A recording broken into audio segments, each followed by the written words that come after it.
solid lead. He called the station in the next county over to see if they'd had any reports of suspicious vehicles or break-ins recently, but nothing stood out. The green sedan was a ghost, floating in and out of Stillwater without leaving much behind.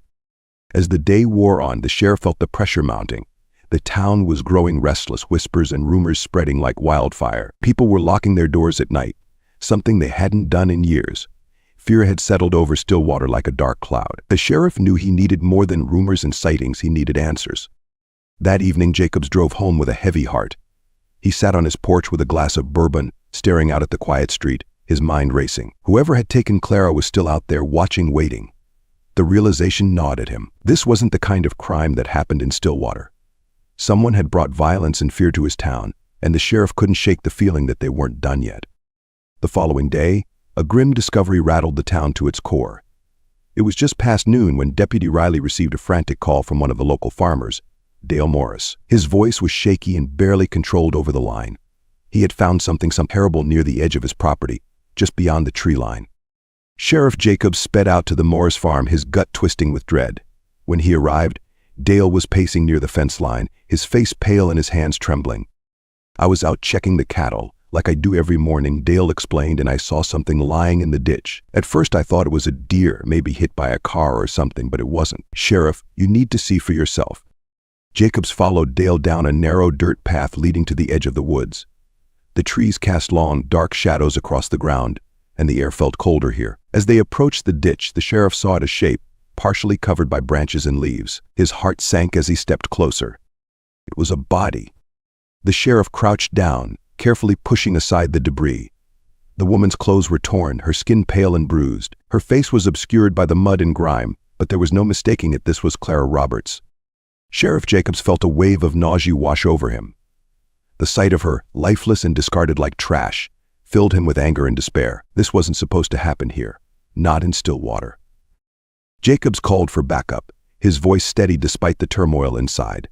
Forensics would be here soon, but the sheriff already knew one thing for certain: Clara hadn't been killed here. The way her body had been dumped, hastily covered, suggested she had been brought to this remote spot after her death. Somewhere else, Clara had met her end, and whoever was responsible had gone to great lengths to keep her hidden. The quiet town of Stillwater had become the scene of a brutal murder, and with Clara's body found, the question on everyone's mind shifted from where she was to who had done this and why. As Sheriff Jacobs stood over her body, a chill crept down his spine. He knew deep down that this was only the beginning. The discovery of Clara's body sent shockwaves through Stillwater. The townsfolk who had long prided themselves on living in a close-knit, safe community now looked over their shoulders with fear and suspicion. For the first time in decades, the people of Stillwater locked their doors, whispered in hushed tones at the diner, and eyed each other with a newfound wariness. The sheriff's office was bombarded with calls, rumors, tips, theories, but none led to anything concrete. Sheriff Jacobs barely slept after Clara's body was found. The image of her lifeless form, tossed aside like she was nothing, haunted him. He needed answers, and fast. The forensics report had come back. Clara had been dead for at least 2 days before her body was found, and she had died from blunt force trauma to the head. The blood in her house suggested the attack started there. But the real horror came later. She'd been taken somewhere else, possibly held for hours or days before being killed. Whoever had done this knew what they were doing. They were methodical, careful, and left little evidence behind. Jacobs turned his attention back to the strange car that had been spotted near Clara's home. With nothing else to go on, he requested security footage from a few businesses around town. There were only 2 traffic cameras in Stillwater, one at the entrance to Main Street and one on the road leading out of town toward the highway. After hours of poring over grainy footage, they finally caught a glimpse of a dark green sedan, matching the description given by Bill Jenkins. It had passed through the main road on the night Clara disappeared, around 10:30 p.m. But the footage was too blurry to make out a license plate, and the car vanished soon after. As Jacob stared at the footage, frustration gnawed at him. He was running out of leads. The town was losing faith in him, and he was beginning to lose faith in himself. That's when an unexpected visitor walked into the sheriff's office. Luke Warner, Clara's ex-boyfriend. Luke had been living a few towns over, working construction. Ever since he and Clara broke up, he was rough around the edges, with a scruffy beard and tattoos covering his arms. Most people in Stillwater knew Luke as a househead, someone who could easily get into a bar fight if pushed. But he had never been violent toward Clara, at least not that anyone knew of. "I heard what happened," Luke said, his voice gruff but laced with emotion. "I need to help. You gotta believe me, Sheriff, I would never hurt her." Jacob studied him carefully. Luke had a temper, sure, but there was no history of abuse. Still, Clara's murder had been personal, brutal. Could Luke have snapped? Could something have triggered him to do the unthinkable? "Where were you the night Clara went missing?" Jacobs asked, his tone neutral but firm. "I was working late in Jackson. You can ask my boss," Luke replied quickly, almost too quickly. The sheriff nodded, making a mental note to follow up. Luke shifted uncomfortably, rubbing the back of his neck. "There's something else," Luke continued, his voice dropping. "Before we broke up, Clara was acting strange. She was scared about something, but she wouldn't tell me what. Kept saying she was being followed, that she thought someone was watching her." Jacob stiffened. This wasn't the first time he'd heard this. Jessica Mason had mentioned it too. But the sheriff was starting to wonder if Clara had known more than she let on, and if she had felt like someone was after her, why hadn't she gone to the police? What was she hiding? As Luke left, Sheriff Jacobs couldn't shake the feeling that there was more to Clara's life and death than anyone knew. The town had been quick to paint her as the victim of a random act of violence. But what if this wasn't random? What if Clara had secrets of her own, secrets that someone was willing to kill for? The sheriff's office felt colder that night. A sense of dread clung to the walls as Jacob sat alone, going over the evidence once more. Clara had been watched, stalked, and eventually murdered. But who would have had such an obsession with her, and why? The next day, Jacobs decided to dig deeper into Clara's life. He started by talking to her sister Megan. They met at the diner, where Megan sat at the far corner booth, her eyes red from crying, her hands wrapped around a coffee cup that she hadn't touched. "Clara was my best friend," Megan said quietly, her voice barely audible over the hum of the diner. "We told each other everything, or at least I thought we did. But these last few months she was different." "How so?" Jacobs asked, leaning in closer. Megan paused, her eyes distant. She was always looking over her shoulder, jumping at shadows. "I thought maybe it was just stress, you know. She worked a lot, dealt with some difficult customers at the diner, but she started avoiding certain places, saying she didn't feel safe." "Did she ever mention anyone specific, someone who might have been following her?" Megan shook her head. "No names, but she did say something strange a few weeks ago. We were talking about old times, and she brought up someone I hadn't thought about in years, Billy Stokes." Jacobs frowned. "Billy Stokes? The guy who used to live down the road from your family?" "Yeah," Megan said, her voice tinged with unease. "Clara and Billy were close when they were kids, but then he moved away after his family had some trouble. It wasn't a big deal, just kids drifting apart, but when she mentioned him, she got really quiet. She didn't say much else, just that she'd seen him recently." Jacobs leaned back in his seat, his mind racing. Billy Stokes had left Stillwater nearly 15 years ago, after his father was arrested for assault. The Stokes family had been troubled, poor, volatile, and always on the edge of scandal. But why would Clara be talking about Billy now? And more importantly, where had she seen him? The mention of Billy Stokes brought an unsettling realization to the sheriff. If Clara had reconnected with someone from her past, someone with a history of violence, it could explain why she had been so frightened. And if Billy had returned to Stillwater, it raised the possibility that this wasn't just a random murder, it was personal. The next morning, Sheriff Jacobs pulled out the old records on the Stokes family. Billy Stokes hadn't been in Stillwater for years, and for good reason. His father, Earl Stokes, had been a known troublemaker, a drunk who had spent more nights in the county jail than at home. Billy had followed in his father's footsteps, getting into fights and running with the wrong crowd before his family finally moved out of town after Earl's arrest for assaulting a local. Since then, no one in Stillwater had heard a word from the Stokes family. They were practically erased from memory until now. Jacobs felt a chill as he scanned the files. Billy was around Clara's age and had been close to her when they were kids, but that had been long before Clara's life took a different direction. If Clara had seen Billy recently, it raised serious questions. Had he been stalking her? Was he the one in the dark green sedan? The sheriff called up the DMV to see if Billy Stokes had any registered vehicles. After a frustrating wait, they found a match. Billy Stokes had recently registered a vehicle, a dark green, 1998 Ford Taurus. The same kind of car that had been seen near Clara's house the night she disappeared. Jacob's heart pounded as he hung up the phone. He had to find Billy, and fast. He had a feeling in his gut that this wasn't just a coincidence. Clara's reappearance in Billy's life, her growing fear, and now her brutal murder, it was all connected. He dispatched Deputy Riley to check out the last known address tied to Billy's registration, a rundown trailer park on the outskirts of a neighboring town. As Riley drove out, Jacob sat back at his desk, his mind spinning with possibilities. If Billy was back in Stillwater, had he returned just to see Clara? Had their childhood friendship turned into something darker, more obsessive? Hours passed before Riley called back, and when he did, his voice was tense. "Sheriff, you're going to want to see this." Jacobs wasted no time driving to the location. When he arrived, Riley was standing outside a dilapidated trailer, its windows covered in grime, the yard littered with trash. The place reeked of decay, like it had been abandoned for months, but something about it felt wrong. Inside the trailer, the stench of rot hit Jacobs immediately. The living room was a mess, old newspapers scattered across the floor, beer cans stacked in the corners, and the faint smell of mildew in the air. But it was what Riley found in the back room that made Jacobs' blood run cold. Taped to the walls were dozens of photographs, every single one of Clara. The pictures spanned years. Some were old, from her high school days, likely taken without her knowing. Others were more recent, showing Clara at the diner, walking down Main Street, even sitting in her living room, seemingly unaware of the camera trained on her through the window. Whoever had taken these photos had been watching her for a long time. Jacob swallowed hard as he examined the disturbing collage. Among the photos, scrawled in shaky handwriting, were phrases like "she's mine and we'll be together soon." It was clear now Billy Stokes had become obsessed with Clara, and that obsession had driven him to follow her, watch her, and eventually kill her.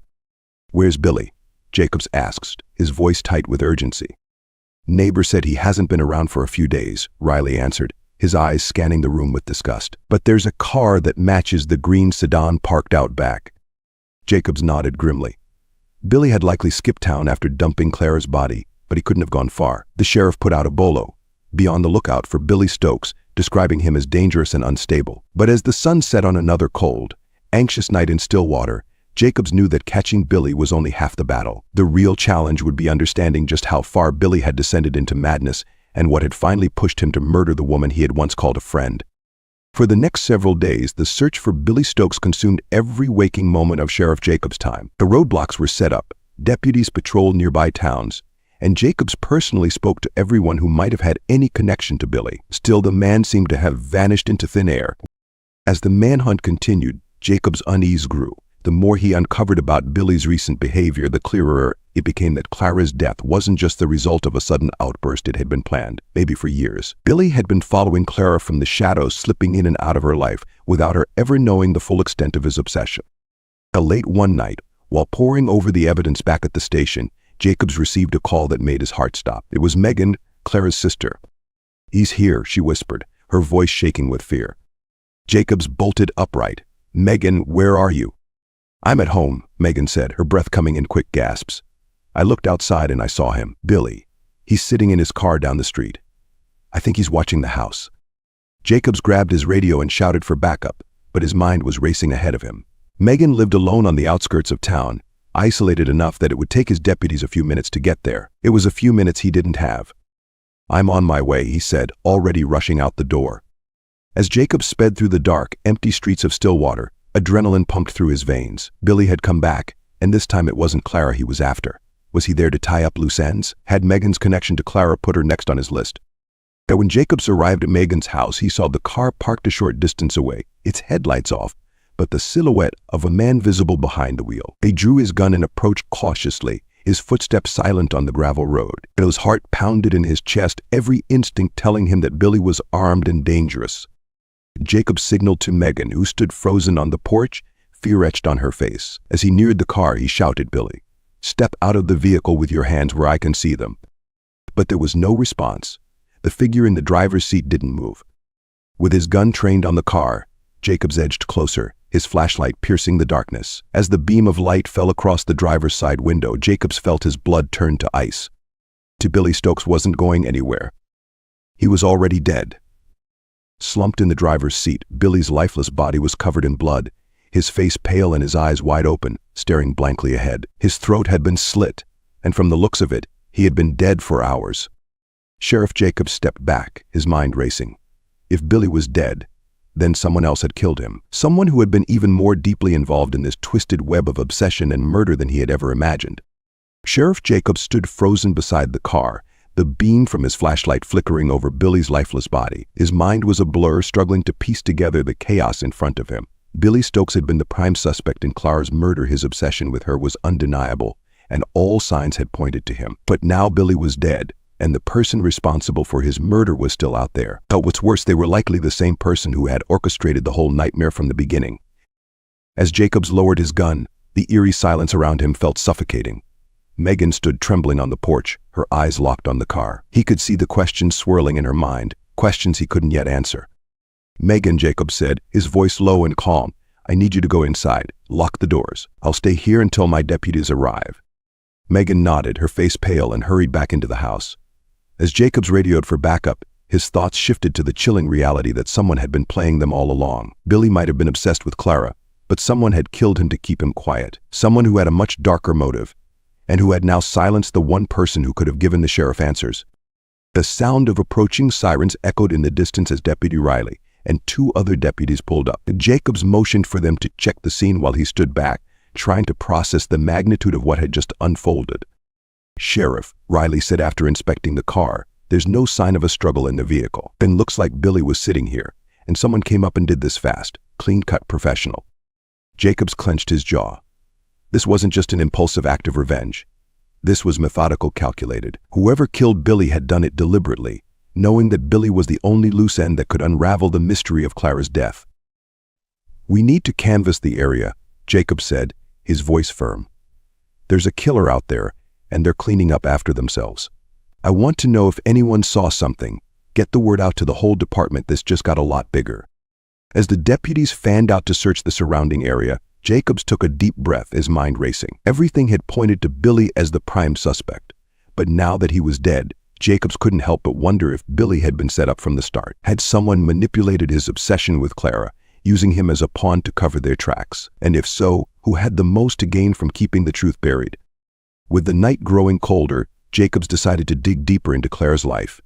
He hadn't been able to shake the feeling that Clara knew more than she had let on, that she had been caught up in something far more dangerous than anyone realized. Clara's recent fear, the talk of someone watching her, and now the mysterious death of her stalker, it all pointed to a larger conspiracy. But how deep did it go?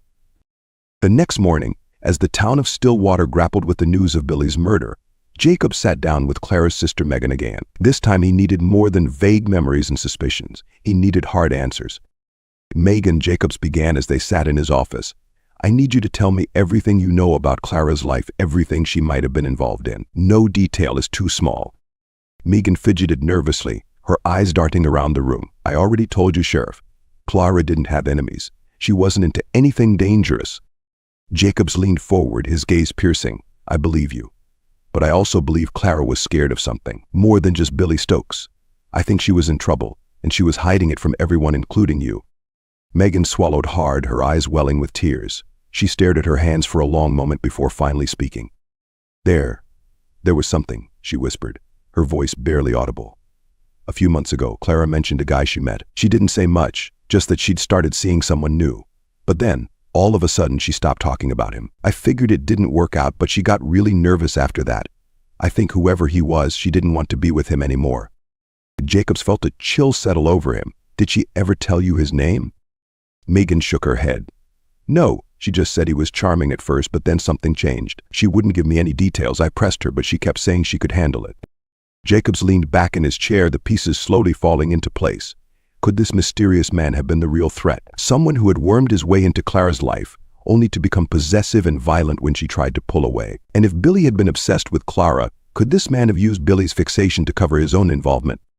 Just then, Jacob's phone buzzed with a message from Deputy Riley. It was a photo of a small, leather-bound notebook they'd found in Billy's car, tucked under the seat. The notebook was filled with scribbled notes, frantic and disjointed, but one page stood out. Scrawled across the top in shaky handwriting was a name. David Larson. Jacob's blood ran cold. David Larson was a prominent businessman in Stillwater, a smooth-talking real estate developer who had recently made waves by buying up land around town. He was wealthy, charming, and well-connected, exactly the kind of man Clara might have been drawn to, and the kind of man who could manipulate someone like Billy to do his dirty work.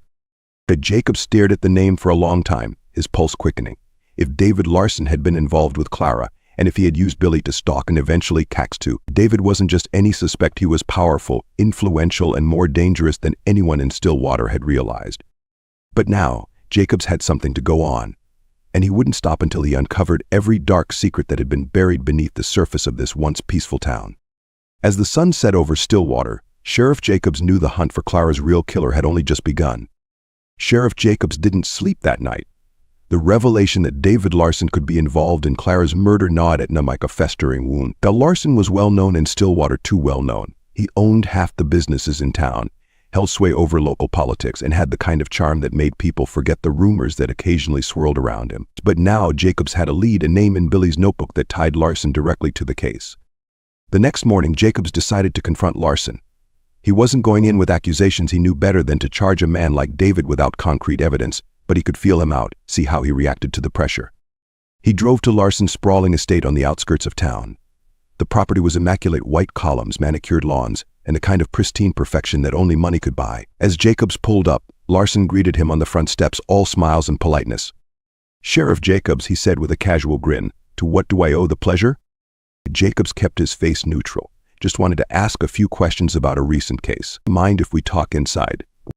Larson led him into the study, a room filled with leather-bound books and dark polished wood. As they sat, Jacobs decided to start slow.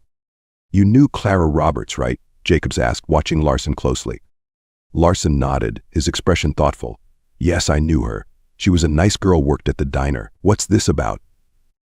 "Did you ever spend time with her outside of the diner?" Jacobs pressed.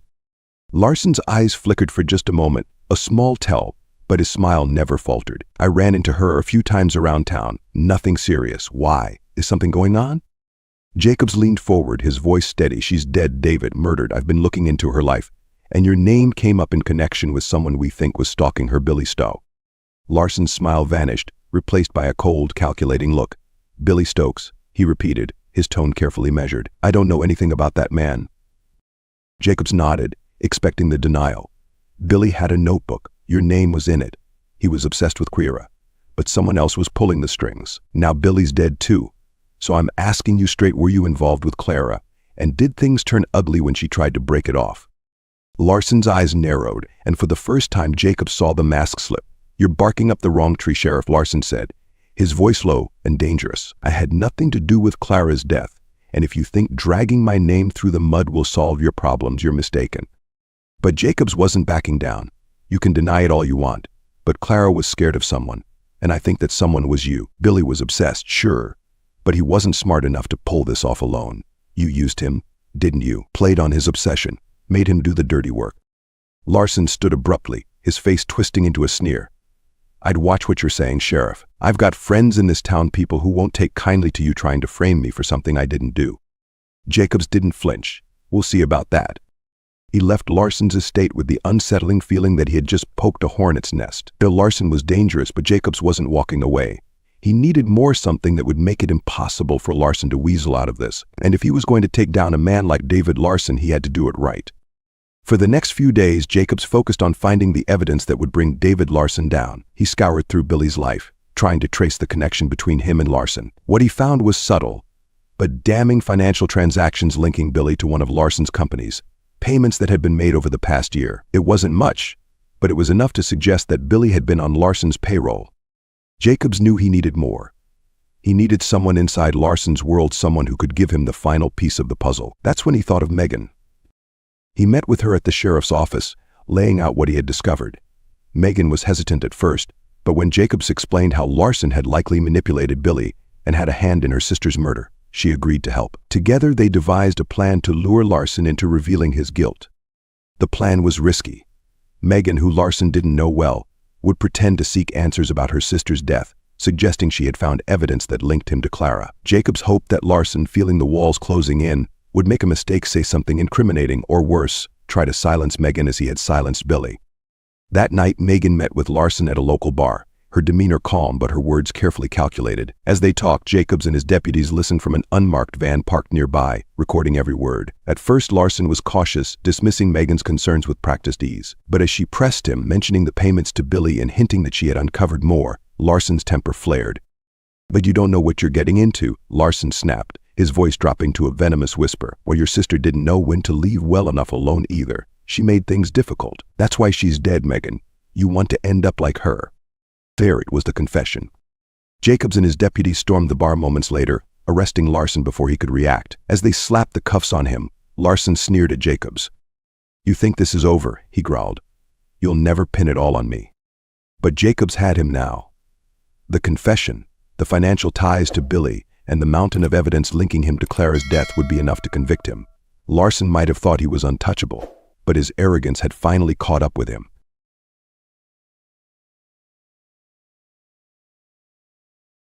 It began with an eerie quiet and unsettling news that echoed through the hallways of Riverview General Hospital on a rainy November night. Dr. Meredith Shaw, a respected emergency room physician with over 15 years of experience, had been admitted after collapsing at her home. The same evening, Detective Laura Grant of the Ridgway Police Department was also checked in, both women suffering from unexplained exhaustion, dizziness, and blurred vision. Initial tests revealed nothing conclusive, but something dark lingered in the air. Dr. Shaw had been working with the local authorities on a troubling case when she suddenly fell ill.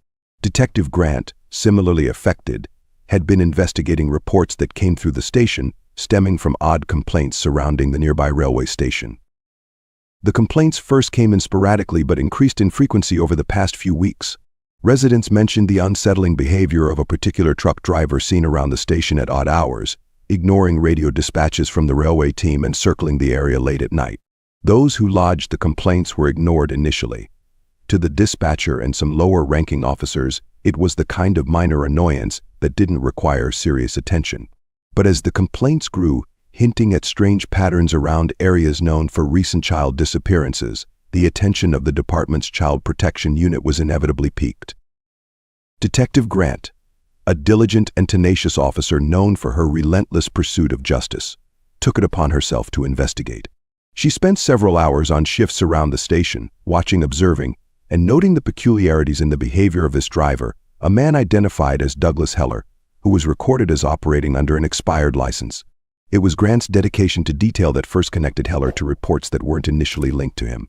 Though her health had deteriorated by the day, she persisted, unable to shake the suspicion that Heller was part of something much darker. Then, after hours of poring over Heller's records and tracing back routes he took around Ridgway, Grant suddenly fell ill on the same night as Dr. Shaw, who had treated a few cases of missing children in the months prior. Colleagues noted the irony but attributed it to stress and overwork, as both women had been under heavy strain from their roles. However, their symptoms were disturbingly similar: fever, fatigue, migraines, and confusion. The timing and nature of their collapse fed rumors that perhaps Heller was tied not only to the railway station, but to a chain of events with deadly potential. As the news of Dr. Shaw and Detective Grant's condition spread, Ridgway's police department was forced to take the complaints more seriously. A junior officer, Bradley Royce, was assigned to investigate the strange incidents surrounding Douglas Heller and the railway station. Royce, an officer with less than 3 years on the force, felt ill-prepared for the disturbing turn the case took. He had heard the rumors, both in the department and on the streets. Heller's strange nocturnal habits and his evasive interactions with station staff hinted at something well beyond routine disturbances. Royce started by pulling Heller's records, digging through pages of old citations and minor infractions that painted a picture of a man on the fringes of legality. More troubling was the surveillance footage Royce uncovered from the railway station's cameras. In the grainy, dark images, Heller's truck could be seen idling by the station's side gate long after operating hours. He would park under the shadows, headlights off, and occasionally step out to walk around the lot, disappearing into areas where streetlights didn't reach. These patterns had an intentional, almost methodical look to them. As Royce watched, he noted how Heller moved with a steady confidence, his face partially obscured but his build unmistakable. Over the next few days, Royce reviewed every second of footage he could gather. There were glimpses of Heller returning from the shadows, adjusting something in the back of his truck, closing the doors swiftly, and driving off without stopping for the security checks. By the end of the week, Royce's suspicions were mounting, and he filed a formal report noting that Heller's behavior wasn't only suspicious but fit a troubling pattern seen in cases related to trafficking. Royce's supervisor, Lieutenant Eleanor Kent, a no-nonsense officer with a reputation for hardline decisions, read his report with a frown. The case now escalated to a full investigation, with Kent instructing her team to gather every detail on Heller's activities. With Detective Grant temporarily sidelined by her illness, Kent knew she needed to assign her best officers. Tension was building within the department, whispers circling about Heller's alleged connections to recent disappearances. The parallels were impossible to ignore. Kids had vanished near the areas Heller frequented, particularly by the railway station where he conducted his late-night visits. Despite the limited evidence, Kent couldn't shake the feeling that they were on the cusp of unraveling something sinister. In the meantime, the Ridgway community grew uneasy. News of Dr. Shaw and Detective Grant's illnesses spread like wildfire, sparking rumors and stoking fears. Parents began holding their children closer, teachers reported anxious classrooms, and local shops saw people eyeing one another with suspicion. The town, already troubled by the recent unsolved cases of missing children, now felt a new threat in the shadows of familiar streets. For the first time, Ridgway's residents began to fear the presence of an invisible menace lurking in places they once felt safe. Lieutenant Eleanor Kent called in a small task force, one she trusted implicitly. Their objective: find out everything they could about Douglas Heller. She assigned Royce to gather background on Heller's known associates' finances and recent movements. Officer Clara Hayes, a tech specialist, was instructed to comb through hours of station surveillance and nearby traffic cameras, hoping to trace his routes in and out of town. Tension in the department was thick. Kent's tone was sharper, her patience thin. She knew they had only days, perhaps hours, before Heller might disappear, taking his secrets with him. Hayes reviewed footage meticulously. In nearly every clip, Heller's truck was unmistakable, captured as it moved through Ridgway's outskirts and lingered near the railway station. On several occasions, Hayes noted the truck had parked in secluded spots outside the station's line of sight, always late at night. Each time, he waited just out of the camera's reach. In one clip, Heller was seen interacting with a young boy on the edge of a playground just 2 blocks from the station. It was just a fleeting moment, but enough to raise alarm. The footage showed Heller holding out his hand to the boy, who stepped toward him cautiously before the clip ended. No one recognized the child in the footage, sparking an immediate search. As Hayes compiled evidence, Royce found himself pulled into the darker corners of Heller's life. He discovered that Heller's trucking company was a front. The record showed almost no revenue, yet his bank account had frequent deposits. A search through financial transactions traced payments linked to a nearby city where several cases of child trafficking had been recently reported. The deeper Royce went, the more tangled Heller's connections appeared, stretching beyond Ridgway. Names emerged in association with Heller, individuals previously arrested for minor crimes, all near the same railway routes he frequented. As the evidence piled up, an unsettling picture took shape. Heller was part of a network, and he was playing a central role. But there was more. Royce found a record of a temporary restraining order filed against Heller by a woman named Leela Ward. She had claimed he'd stalked her daughter, though the case had been dismissed for lack of evidence. Royce felt his stomach churn. He dug deeper into Ward's allegations, discovering that she had left town shortly after the case fell through, her daughter taken out of school with no forwarding address. Connecting Heller's behavior to Ward's complaint, Royce realized this case was far more disturbing than any of them had initially suspected. Each piece of evidence seemed to strengthen the theory that Heller's motives were tied to something far darker than what the initial complaints had suggested. Lieutenant Kent ordered a formal surveillance on Heller, and officers began taking shifts monitoring his movements around the clock. It was a painstaking task, but Heller's predictable patterns worked to their advantage. As expected, he arrived at the railway station late at night, just after midnight. Officer Hayes watched from an unmarked car across the street, her eyes glued to her binoculars. In the dark, she spotted him maneuvering his truck to a hidden loading bay on the far side of the station. On the third night of surveillance, Hayes noticed something unusual. Heller wasn't alone. A second figure wearing a hooded sweatshirt stepped out of the shadows and joined Heller by the truck. The two exchanged a few words, and then the stranger handed Heller a duffel bag. Hayes tried to zoom in with her binoculars, her pulse racing. She could just make out the shape of the bag, bulky, unzipped, revealing an assortment of items. Heller glanced around, tossed the bag into the back of his truck, and the two men parted ways. The following morning, Hayes and Royce gathered in Kent's office, visibly tense. They laid out the evidence they'd accumulated over the last several days, linking Heller to suspected trafficking networks and individuals with criminal histories across the state. Kent listened intently, her jaw clenched. She knew they were close. A surveillance warrant was secured within hours, giving them access to wiretaps on Heller's phone and the freedom to monitor his communications closely. On the first night the warrant took effect, a chilling phone conversation was intercepted. Heller was on the line with an unknown contact discussing the pickup schedule and referencing a list of initials, each followed by an age in parentheses. The ages were disturbingly young, ranging from 4 to 16. The coded language made clear what was at stake. By now, Kent had no doubts. Heller was coordinating child trafficking operations under the guise of a harmless, low-budget trucking company. Detective Grant, still bedridden in the hospital, was informed of the developments. Though weakened by her illness, she asked to see the case files from her hospital bed. Absorbing every detail, her mind racing to fill in gaps. She understood now that her illness was no coincidence. Her health had deteriorated around the time she'd started delving deeper into Heller's files, suggesting potential sabotage. As the investigation expanded, disturbing connections emerged.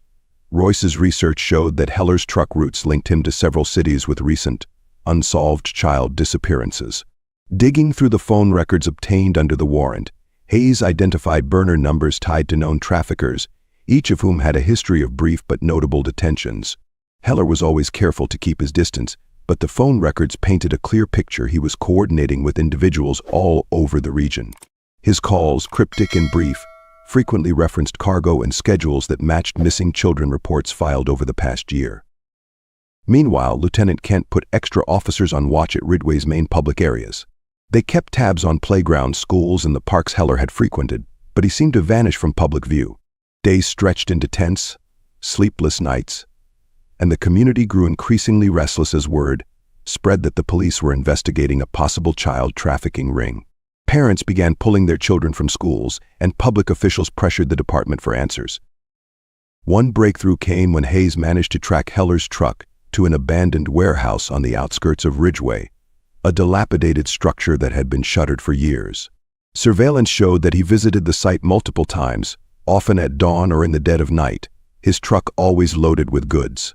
Though he never stayed long, each visit raised questions about what he might be storing there.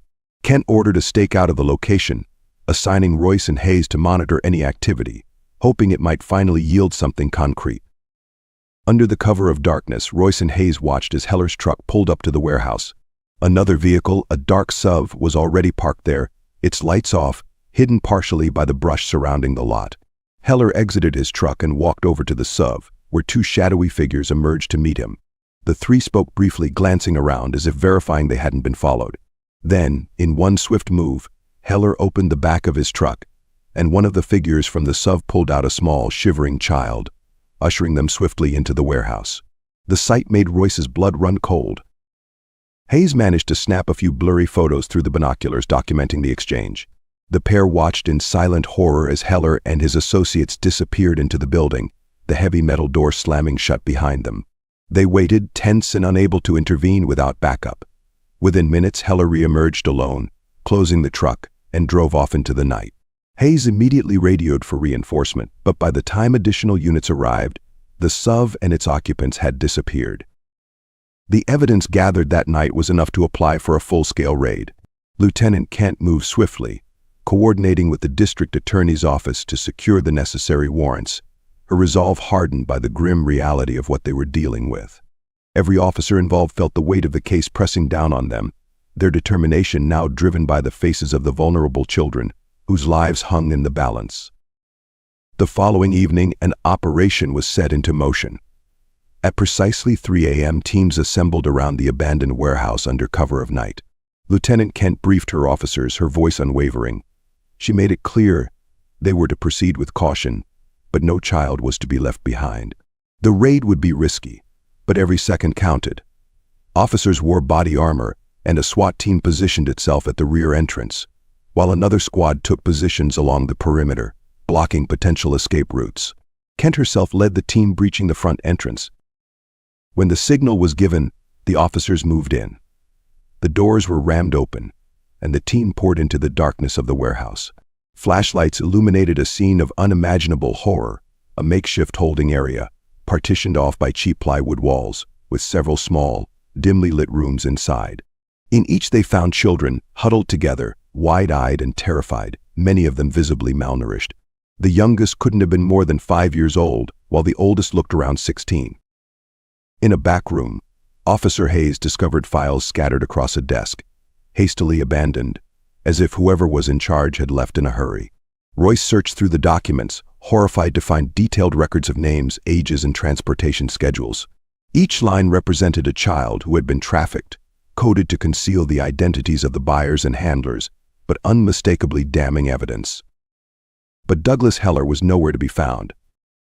In an empty office, Kent discovered a small, concealed staircase leading down to a basement level.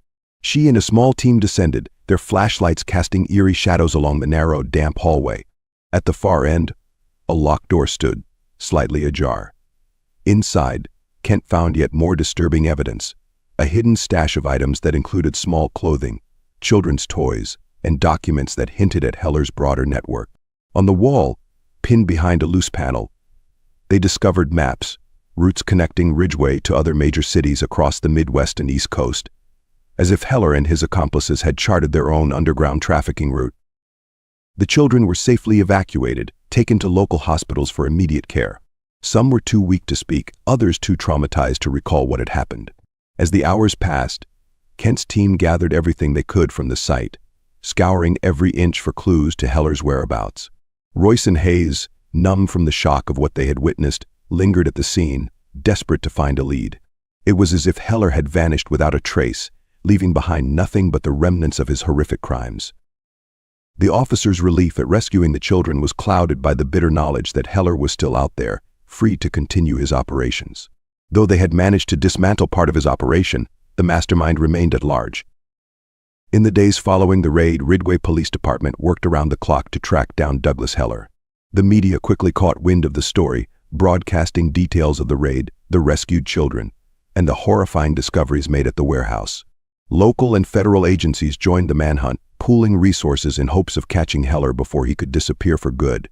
Lieutenant Kent felt the pressure mounting as leads turned up cold. Heller had erased himself with a precision she had never seen before. The only remaining clue was a faint electronic trail phone calls, routed through multiple locations, originating from various small towns near Ridgeway, but none with a consistent pattern. Royce and Hayes tirelessly sifted through the data, connecting every call, every transaction, trying to find a break. At last, a flicker of hope emerged when they uncovered a payment from Heller's account to a storage facility in Brenton, a rural town 2 hours south of Ridgeway.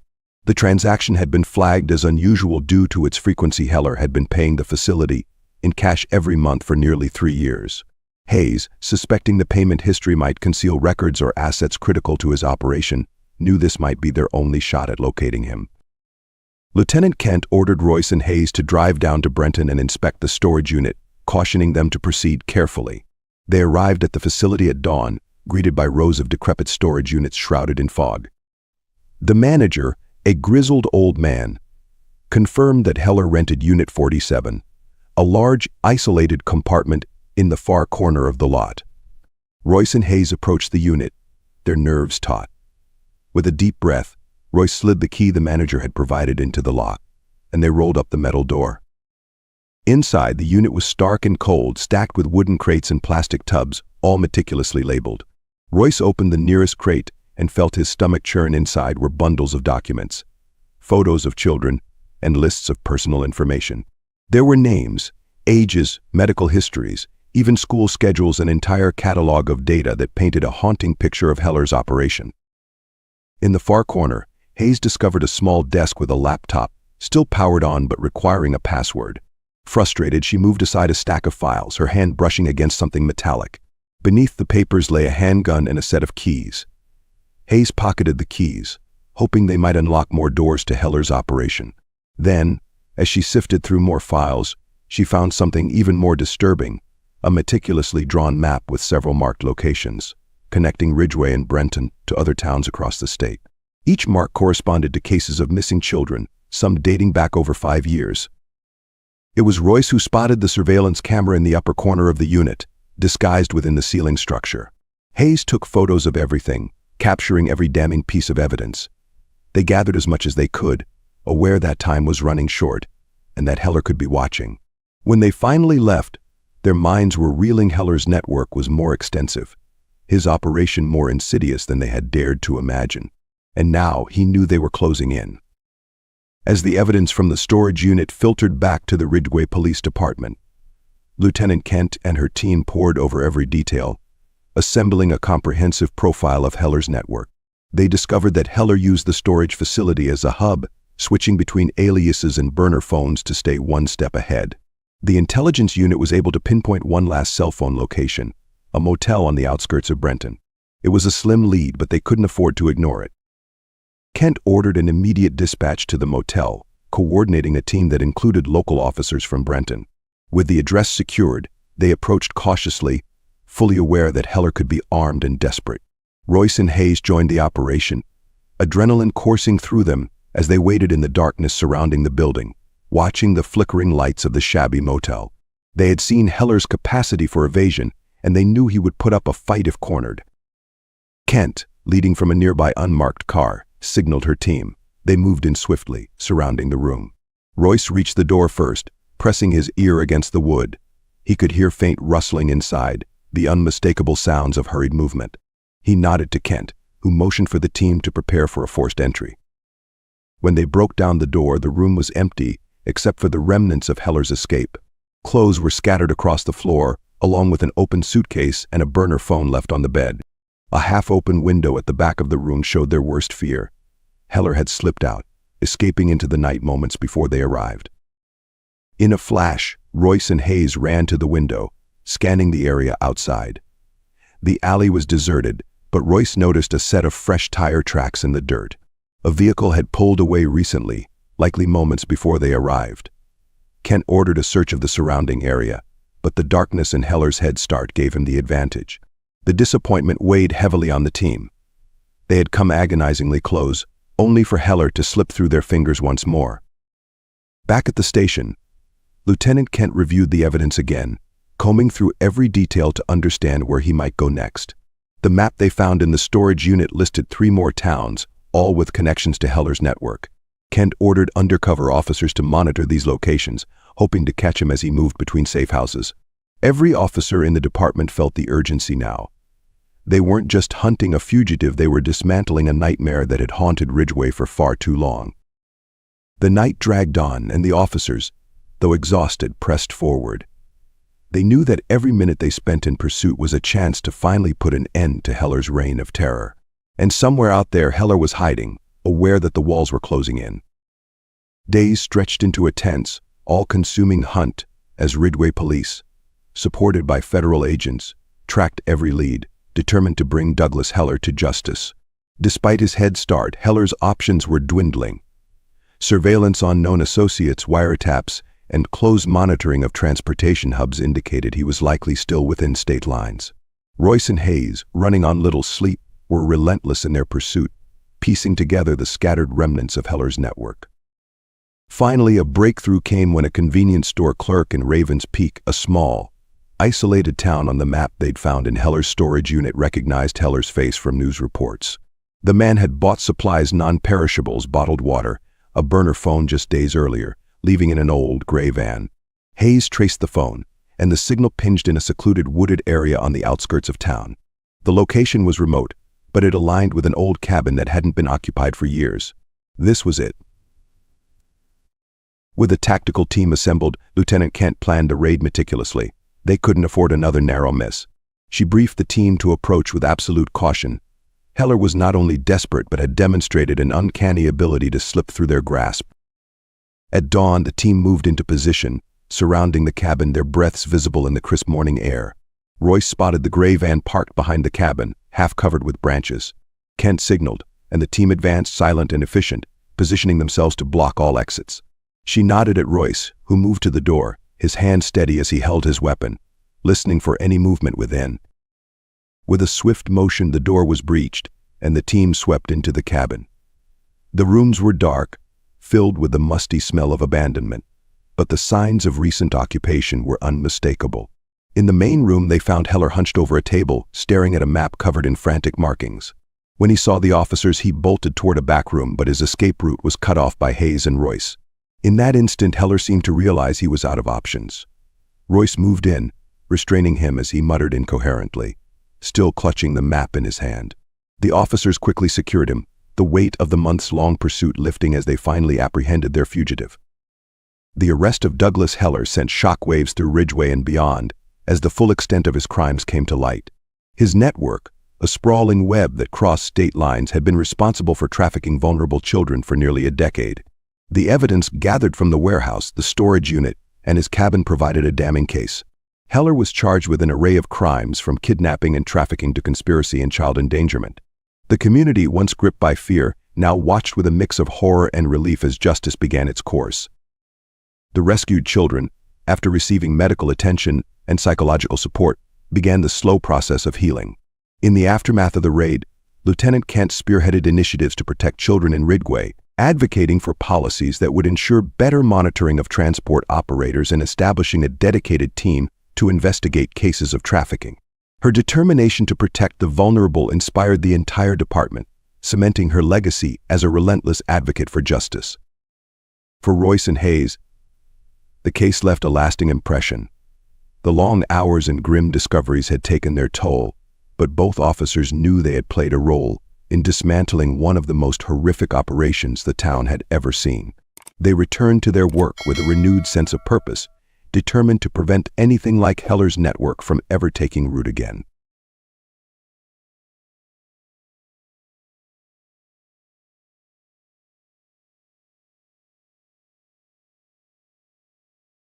It was a quiet evening on July 17th in Santa Barbara, California, when Jacob Miller and Laura Hayes exchanged vows. The couple's wedding was held at an intimate, rustic venue near the coastline, surrounded by close family and friends. Jacob, a small business owner with a reputation for loyalty and dedication, had met Laura 3 years prior in Los Angeles. They had quickly become inseparable, bound by shared interests and a mutual appreciation for a simpler life away from the city's chaos. Laura, an elementary school teacher with a reserved yet endearing charm, seemed to be Jacob's perfect match. Their engagement had been swift, a sign of their commitment. Yet within hours of their reception's end, Jacob would be gone. When the morning of July 18th arrived, guests began to notice Jacob's absence. Initially, it was attributed to the previous night's festivities. However, as the hours passed, Laura became visibly distraught, first calling close friends, then reaching out to local authorities. The official missing persons report was filed that evening, and the search began in earnest. Given Jacob's well-established character, his friends and family were convinced he would not have willingly vanished. The local police in Santa Barbara initiated the investigation with little urgency, assuming he'd likely gone off for a time alone. As days turned into weeks, Jacob's absence took a darker tone. What started as a hopeful search transformed into a widely publicized investigation, drawing the attention of media outlets across California. Jacob Miller's name appeared on nightly broadcasts, newspapers, and missing persons bulletins, putting intense pressure on the Santa Barbara Police Department. Laura's heart-wrenching pleas on television captivated viewers, painting her as a grieving bride desperate for answers. Yet as journalists and investigators dug into the couple's history, small inconsistencies about Laura began to emerge. While her life story appeared straightforward, private detectives hired by Jacob's family uncovered a peculiar trail suggesting that Laura Hayes may not be who she claimed. A birth certificate in the name of Emma Reed surfaced in old records in Michigan, showing a young woman whose physical characteristics matched Laura's. The deeper they delved, the stranger her past became. What had seemed like a tragic mystery surrounding Jacob's disappearance was quickly evolving into something far more complex. The first suspicions that Laura was leading a double life emerged when Jacob's family hired private investigator Mark Fletcher. Fletcher's discovery of Laura's past shook the community and turned the investigation on its head. Emma Reed had vanished more than 10 years earlier, reported missing from a small town in Michigan. Her disappearance had never been resolved. Local suspicions now rose about whether Jacob had somehow discovered Laura's true identity on his wedding night, spurring a confrontation and perhaps his sudden disappearance. Yet Laura maintained her innocence, insisting she had no knowledge of this Emma Reed. Police, pressured by public opinion and the media frenzy, reopened Emma's cold case, adding new momentum to the investigation and heightening suspicions around Laura. Still, without any direct evidence of wrongdoing, no arrests were made. As the days stretched into months, hope began to dim. Friends and family held vigils, prayers were whispered, and theories abounded, but Jacob's fate remained a haunting mystery. 4 months after Jacob's disappearance, a breakthrough arrived. In late November, a hiker discovered Jacob's black backpack near the Mexican border. It was half buried, as though hastily discarded. Inside, detectives found clothes, toiletries, a map of Baja California, and most troublingly, a notebook. The pages revealed cryptic notes hinting at possible travel plans and potential aliases. Under one such alias, Michael Baines, Jacob had noted the names and locations of hotels in Baja California and Tijuana. The police, initially hopeful, examined this new evidence with caution, balancing the need for fresh leads against the risk of fostering new speculations. Among the entries, one caught the investigators' attention, a list of phone numbers, including one belonging to a hotel in Tijuana, which had registered a reservation under Michael Baines just days before the wedding. The booking hinted that Jacob might have planned his own vanishing act, setting up alternate accommodations before the wedding even took place. This revelation shocked his family, who struggled to reconcile it with the man they knew. Jacob was not someone to leave his loved ones without explanation, much less abandon his life under a false identity. It raised an unsettling question: had he staged his own disappearance? Public reaction was swift and polarized. Some believed Jacob had simply chosen to leave, disillusioned by a discovery about Laura or overwhelmed by commitment. Others maintained that the notes were part of an elaborate deception orchestrated by Laura to mislead the investigation. To this latter group, the finding of the backpack so far from Santa Barbara seemed suspiciously convenient, a strategic move to redirect the search. Laura, under intense media scrutiny, became a polarizing figure viewed by some as a victim, by others as a potential conspirator. Meanwhile, Detective Carla Rivera, head of the Missing Persons Unit, continued to press Laura about her past. Laura held steadfast, refusing to comment on Emma Reed or provide further details beyond her public statements. As weeks passed, she withdrew from the public eye, appearing only occasionally to issue calls for Jacob's safe return. However, her silence only fanned the flames of speculation. In January, 6 months into the investigation, a video surfaced that would permanently alter the case's trajectory. In it, Jacob was seated in an unfamiliar, dimly lit room. He appeared thin, almost gaunt, and spoke directly to the camera. "If you're watching this," he began, "it means I did what I had to do. I've uncovered something about Laura, or Emma, something dark." The video's quality was poor, as though recorded in a hurry, and his words were chillingly vague. He went on to discuss suspicions regarding Laura's identity and her connection to a mysterious incident from years earlier, the death of her father under questionable circumstances. The video incited immediate frenzy. The police reclassified the case, considering the potential for foul play and intensifying their search into Laura's background. Jacob's revelation suggested that, far from a mere runaway, he had become an investigator of sorts, attempting to uncover the secrets Laura had hidden for over a decade. His reference to Laura's father's death, an event previously unknown to the investigation, was as cryptic as it was provocative. The public's perception of the case shifted once more. Jacob's video prompted a flood of interest from the media and online sleuths alike, all eager to understand the tangled layers of his and Laura's, or rather, Emma's past. Journalists pored over the video, dissecting Jacob's references, his odd behavior, and the possible meanings behind his cryptic words.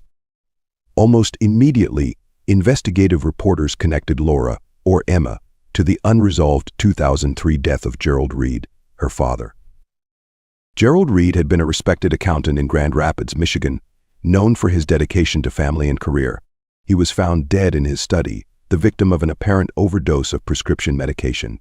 At the time, the death had been ruled accidental, though whispers had circulated around town, speculating that Gerald's teenage daughter, Emma, had argued with him hours before his death. Emma vanished from Grand Rapids just days later, leaving behind her childhood home, her belongings, and her family. Although Gerald's case remained officially unsolved, its re-examination cast a new light on Emma's or Laura's life choices. As the months passed, Detective Carla Rivera's focus shifted from tracking Jacob's whereabouts to investigating Laura's past. The case against Laura, however, was tenuous at best. No direct evidence linked her to Gerald Reed's death, and she was, legally speaking, a different person now. Despite the mounting pressure from the media and Jacob's family, Laura continued to publicly insist on her innocence. She claimed that Jacob's disappearance had nothing to do with her past life as Emma Reed, and that she had left Michigan all those years ago to escape a painful chapter, not to evade the law. However, the public was far from convinced. Online forums buzzed with armchair detectives sharing every new shred of information they could uncover. Laura's silence, and her reluctance to disclose her full history, fueled the notion that she was hiding something dark and dangerous. In response, Laura took the drastic step of establishing the Jacob Foundation to assist in searching for the truth of her husband's whereabouts and to support families of those who had also disappeared under mysterious circumstances. Her foundation drew both praise and suspicion. Was this a genuine act of charity or a carefully orchestrated move to divert blame? The police, meanwhile, attempted to track down Jacob's final leads, particularly the hotels he had allegedly contacted in Mexico. Witnesses remembered a man matching Jacob's description checking into a Tijuana hotel under the name Michael Baines. But here, the trail went cold. Surveillance footage from the hotel was unavailable, and staff members couldn't conclusively identify Jacob among the guests. More unsettlingly, no other clues of his presence emerged, leaving everyone wondering if Jacob had indeed planned his escape or if he had been coerced. With tensions rising, Laura's personal history became an obsession for the public. Interviews surfaced with classmates, teachers, and neighbors from her Michigan hometown, many of whom described Emma as quiet and introverted, with a complicated relationship with her father. Several sources mentioned her close friendship with a boy named Peter Langston, who, according to school records, had taken his own life shortly after Emma left. These fragments of Emma's past cast a sinister shadow over Laura's present life, painting her as someone who had endured trauma, perhaps even caused it, and then hidden behind a new identity to escape it all. By early February, the investigation reached a boiling point. In a high-profile press conference, Detective Rivera addressed the public, outlining the complexities of the case and the frustrating lack of concrete evidence. The search for Jacob had expanded across borders, though no additional sightings had been confirmed. The evidence was beginning to hint at something more elaborate, yet maddeningly elusive: a disappearance orchestrated by someone with a sophisticated understanding of misdirection. Theories on Jacob's fate became increasingly polarized. Had he staged his own disappearance, faking his last video to throw suspicions onto Laura? Or had he truly discovered a disturbing truth about her past, one that had cost him his life? Every lead seemed to contain a new enigma, every answer only more questions. As the investigation continued, new evidence emerged suggesting that Jacob had been preparing for something months in advance. The discovery of a hidden bank account in his name added another twist to the case. Opened 6 months before the wedding, the account held regular deposits that had gone unnoticed by Laura and his family. Withdrawals leading up to his disappearance totaled nearly $50,000, funds that had vanished without a trace. The implication was clear: Jacob had planned some sort of exit strategy, though his ultimate intentions remained a mystery. With these financial records in hand, Detective Rivera and her team turned their attention back to Jacob's personal life. Co-workers and friends were questioned anew, and many hinted at Jacob's growing interest in crime documentaries and true crime literature in the months before the wedding. His close friend, Andy Cummings, recalled that Jacob had been especially fascinated by stories of people who had disappeared intentionally, either to evade danger or to uncover secrets. The investigation took another turn when a man named Daniel Clark came forward, claiming to have met Jacob in a remote Tijuana bar 3 days after his disappearance. According to Clark, Jacob had been visibly anxious, watching the bar's entrance and avoiding eye contact. Clark recalled Jacob muttering something about the truth coming out too late before he disappeared into the night, leaving behind a nearly full drink. With Daniel Clark's statement, the case gained new momentum. A deeper dive into Jacob's activities during his final weeks in Santa Barbara revealed that he had been researching Laura's background, attempting to learn about her family, friends, and old connections in Michigan. Jacob's search history was full of articles about the mysterious circumstances surrounding Gerald Reed's death, as well as high school yearbooks and social media archives featuring Emma Reed. But why had Jacob been so determined to investigate Laura's past, and what had he found that terrified him?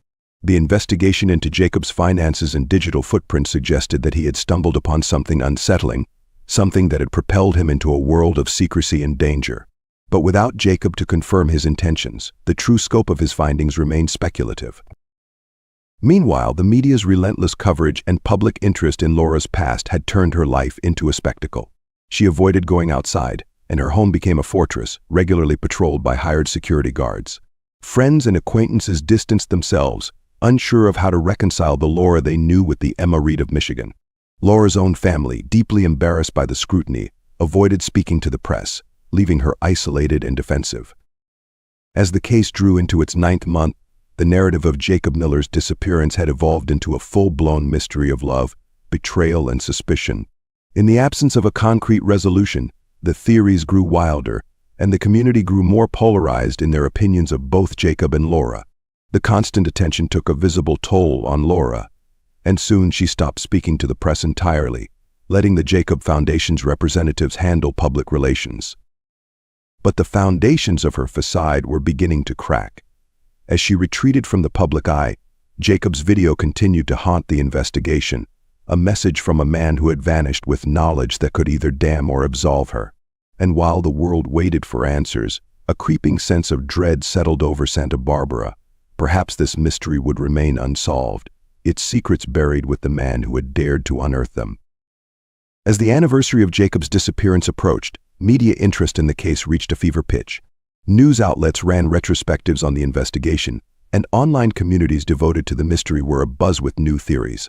In the midst of this renewed scrutiny, the Jacob Foundation, initially intended as a tribute and platform for searching for the truth, began to face its own controversies. Accusations emerged that Laura, or Emma, as the public now referred to her, was using the foundation to manipulate public perception and distract from her own potential role in Jacob's fate. More than once, former employees of the foundation stepped forward anonymously to reveal troubling details. These sources claimed Laura maintained strict control over the foundation's public statements, personally vetting all messaging and selectively disbursing funds only to cases that received high media coverage. Former staff alleged that donations earmarked for investigative work were being funneled into Laura's personal expenses, fueling suspicions that she was hiding something deeper beneath the guise of the foundation's mission. The foundation's management tried to contain the fallout, but questions only multiplied, adding a new dimension to the mystery of Jacob's disappearance. What was once a symbol of hope had become a focal point of doubt. Donations dwindled, and prominent board members resigned, unwilling to associate themselves with the deepening scandal. The foundation's downfall painted Laura into an even darker corner, fueling theories that she had exploited Jacob's memory as a way to launder her public image. Her increasingly frail demeanor at public appearances did little to sway the skeptics, who saw it as little more than an act. Meanwhile, the investigation into Laura's life before Jacob had grown increasingly thorough. Detectives combed through Emma Reed's records from Michigan, focusing on her father Gerald Reed's death and the events that followed. Though officially ruled an accident, Gerald's death began to look more suspicious as Detective Rivera delved into old police reports, revealing that there had been extensive bruising on his arms and neck, signs that had initially been dismissed. Close friends of the Reed family revealed that Gerald and Emma had a tumultuous relationship, often arguing loudly, particularly in the weeks leading up to his death. Even more disturbing was the discovery of a diary belonging to Gerald, hidden among the few belongings left in Emma's old bedroom. In it, Gerald had detailed concerns about Emma's behavior, describing her as increasingly distant and detached. He wrote cryptically about her new friends and her obsession with reinvention, hinting that she had expressed a desire to leave and start fresh. These entries, although vague, painted a picture of a troubled teenager caught between rebellion and resentment, struggling to escape her past. The reemergence of these details raised old suspicions anew. Had Emma played a role in her father's death? And had Jacob, on discovering this secret, been silenced to keep it hidden? The foundation of Laura's new life in California was crumbling, and the scrutiny had intensified, forcing her deeper into seclusion. As the investigation into Laura's past intensified, Detective Rivera received an unexpected lead from an unlikely source. A woman named Linda Boyd, who had been a high school counselor during Emma Reed's teenage years, came forward with a haunting account. Linda explained that she had kept a box of records from Emma's time in counseling, and among them was an unsent letter that Emma had written to herself as part of an assignment. The letter, meant to capture Emma's thoughts and feelings at the time, expressed a chilling combination of fear and defiance. In the letter, Emma described her determination to escape her family and her father's perceived control, referring to her home as a trap. She wrote of her father's overbearing expectations and her struggle with a sense of entrapment that had only grown after the death of her friend Peter Langston. Linda recalled Emma's deep attachment to Peter, which had intensified in the months before his suicide. Peter, known for his troubled past, had been one of Emma's few confidants, and his death had left her visibly shaken. Linda now wondered if Peter's influence had somehow altered Emma's outlook, fueling her obsession with reinvention and escape. The letter, handed over to the police, provided a glimpse into the turmoil Emma had experienced before she vanished. But it also suggested a potential motive, a resentment so intense that it may have led to a fatal confrontation with her father. With this new piece of evidence, Detective Rivera revisited the theories surrounding Gerald Reed's death. Forensic experts re-examined the old case file, and it was revealed that Gerald's body had shown signs of struggle, bruising on his hands and neck, that could suggest he had been held down. This revelation threw the case into a new light, prompting police to expand their investigation into the possibility that Laura, once Emma, had been involved in not one but two suspicious disappearances. News outlets ran headline after headline, each suggesting that Laura's marriage to Jacob may have been an attempt to rewrite her life history, leaving behind the shadows of her youth in Michigan. Then, a new twist emerged. Detective Rivera's team discovered an encrypted email Jacob had received just a week before his wedding, sent from an anonymous source. The email, decrypted with assistance from cybercrime experts, contained a warning: don't trust her. She's done it before, and she'll do it again. The email's vague language hinted at a dark history, and the timing suggested that Jacob had perhaps only begun to understand the danger he was in days before he vanished. The email contained no direct evidence, but it seemed to validate Jacob's growing unease about Laura's past, casting her once again as a figure of suspicion. Investigators speculated that this message had prompted Jacob to hastily plan his own disappearance, setting up hotel reservations and secret bank accounts in an effort to distance himself from Laura's secrets. But it also led them to a terrifying possibility that Laura had discovered Jacob's plans and taken drastic measures to protect her past from being exposed. With each new piece of evidence, the public's opinion hardened against Laura, and the media began referring to her as the bride with two faces. Friends who had once rallied behind her distanced themselves, citing her refusal to be transparent about her past and the foundation's questionable finances. Meanwhile, the Jacob Foundation itself continued to unravel, with donors demanding accountability and investigations into financial mismanagement underway. In the final days of February, nearly 8 months after Jacob's disappearance, Laura was compelled to issue a statement. But this time it was not a public plea for Jacob's return. In a carefully worded letter, she announced her intention to step down as head of the Jacob Foundation, citing the need to focus on personal matters and ongoing investigations. The move was met with mixed reactions. Some saw it as an admission of guilt, others as a final act of desperation. Yet the story's darkest turn was still to come. Days after Laura's resignation, a second video featuring Jacob surfaced online. In this recording, he appeared visibly distressed, speaking from an undisclosed location with a tone of resignation. "By now," he said, "if this has reached you, it means I couldn't get away in time. I know too much, and I made the mistake of thinking I could uncover the truth. If anything happens to me, know that it all leads back to her." The video, broadcast on news stations and dissected by crime analysts across the country, sent shockwaves through the investigation. In it, Jacob all but named Laura as the mastermind behind an ominous threat that extended beyond his disappearance. The revelation sparked a new chapter in the case, forcing the Santa Barbara police to question how they had underestimated the depth of deception surrounding Laura Hayes or Emma Reed. Public outrage erupted, with calls for Laura's arrest intensifying. Yet despite the mounting evidence and suspicion, there remained no direct proof linking Laura to Jacob's disappearance. But as the investigation approached its second year, the case had become a haunting saga, a modern-day cautionary tale of love, deception, and the profound darkness lurking behind ordinary lives.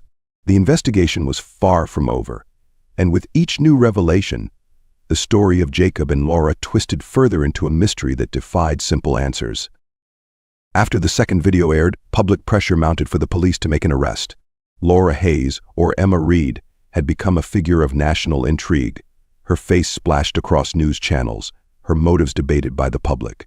Santa Barbara police, under intense scrutiny, re-examined every lead, digging through the depths of Laura's past, Jacob's personal life, and the evidence surrounding Gerald Reed's death. With Detective Rivera at the helm, the case turned to forensic specialists who reviewed the videos, looking for clues that might lead to Jacob's location. In April, nearly 2 years after his disappearance, a breakthrough came when a forensic analyst identified background details in Jacob's second video, a highway sign and a specific coastal landmark that matched a rugged region south of Ensenada, Mexico. With local authorities' help, a search party was dispatched to comb the area. Weeks passed with no sign of Jacob, and hopes of finding him alive dwindled. Then, near a secluded beach along Mexico's rugged coastline, searchers discovered human remains buried under a makeshift cairn. A DNA test would later confirm what many had feared: the remains belonged to Jacob Miller. The coroner's report indicated that Jacob had died from blunt force trauma to the head. The estimated time of death placed it within weeks of his disappearance, suggesting that, while he had managed to flee, he hadn't escaped for long. Yet, even in death, Jacob's final act left behind one more twist. Nearby, authorities uncovered a journal detailing his investigation into Laura's past. Inside, he described his growing suspicions, his terror after receiving the anonymous warning email, and his resolve to flee and expose what he had learned about her connection to Gerald Reed's death. The journal recounted Jacob's realization that Laura had lied to him, the coincidences surrounding her father's death, and chillingly, his belief that she would kill to keep her past hidden. The final entry, scrawled hastily, read, "If she finds me, it's over. If anything happens to me, it's her." The discovery of Jacob's remains and his journal prompted the police to issue an arrest warrant for Laura Hayes. She was charged with obstruction of justice, tampering with evidence, and later, as more evidence emerged, accessory to murder. Laura, vehemently protesting her innocence, maintained that Jacob had staged his own disappearance and framed her as part of an elaborate plot to ruin her. But as detectives reviewed more evidence, including emails from her private account to her attorney, they uncovered Laura's attempts to silence Jacob, revealing a chilling series of events. She had intercepted Jacob's emails, threatened him with exposure of fabricated crimes, and tracked his movements to Mexico. Confronted with this evidence, Laura refused to speak, and her silence became the final piece in the puzzle that sealed her fate. With Laura's arrest, the truth of Jacob's disappearance and death finally came to light. The public, once captivated by the mystery, now saw Laura as a tragic figure consumed by secrets and lies. The revelations about her life as Emma Reed, her flight from Michigan, and her connection to her father's death filled in the blanks of a story that had long captivated the nation. She was eventually convicted of Jacob's murder and sentenced to life in prison. Years later, the Jacob Foundation was resurrected by Jacob's sister, Sarah, and restructured to focus on supporting families of missing persons. Under Sarah's leadership, the foundation transformed into a source of healing for families left in the dark about their loved ones. Laura's story, meanwhile, became a cautionary tale, a grim reminder of how secrets and deception can turn love into tragedy. The documentaries and books that followed memorialized the case as a warning against the destructive power of lies. The case of Jacob Miller became part of America's true crime history, symbolizing not only the mystery and betrayal within a marriage, but also the lengths some will go to bury their past. In the quiet aftermath, Jacob's memory lived on as a symbol of resilience and the pursuit of truth, even in the face of overwhelming darkness.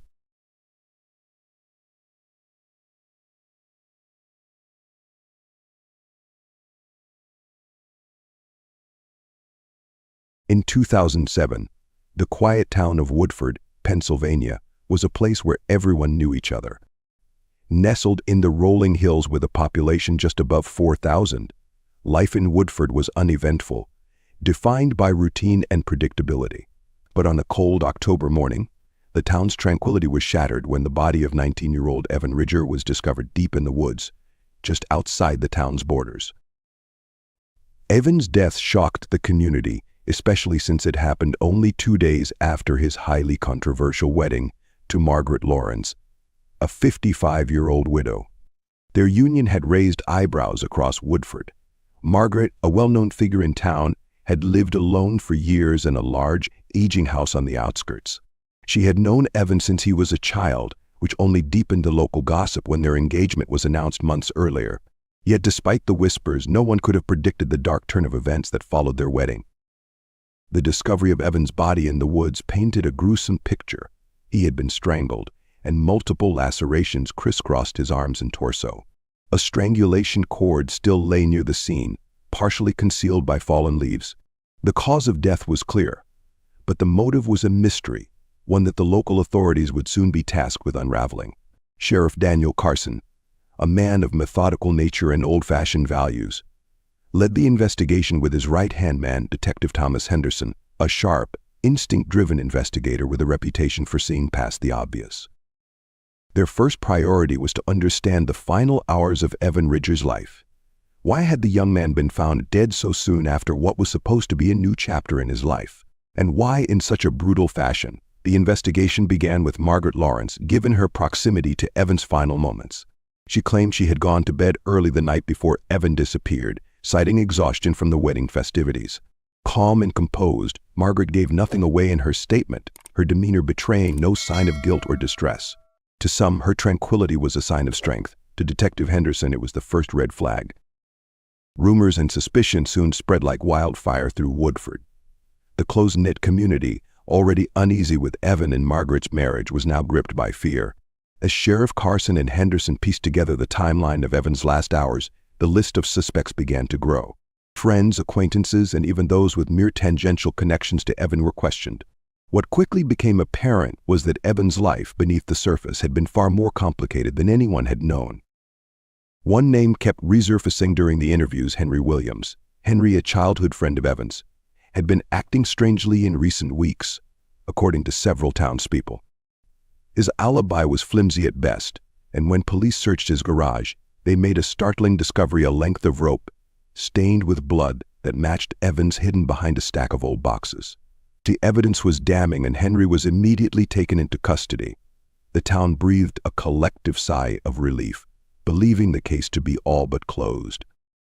But despite the apparent break in the case, Detective Henderson was uneasy. Something about the investigation felt incomplete. Henry's motive remained unclear, and while the blood-stained rope was an important piece of evidence, it didn't explain the full extent of Evan's injuries or the reason he was left in the woods. There were still too many unanswered questions for Henderson to be satisfied with Henry's arrest.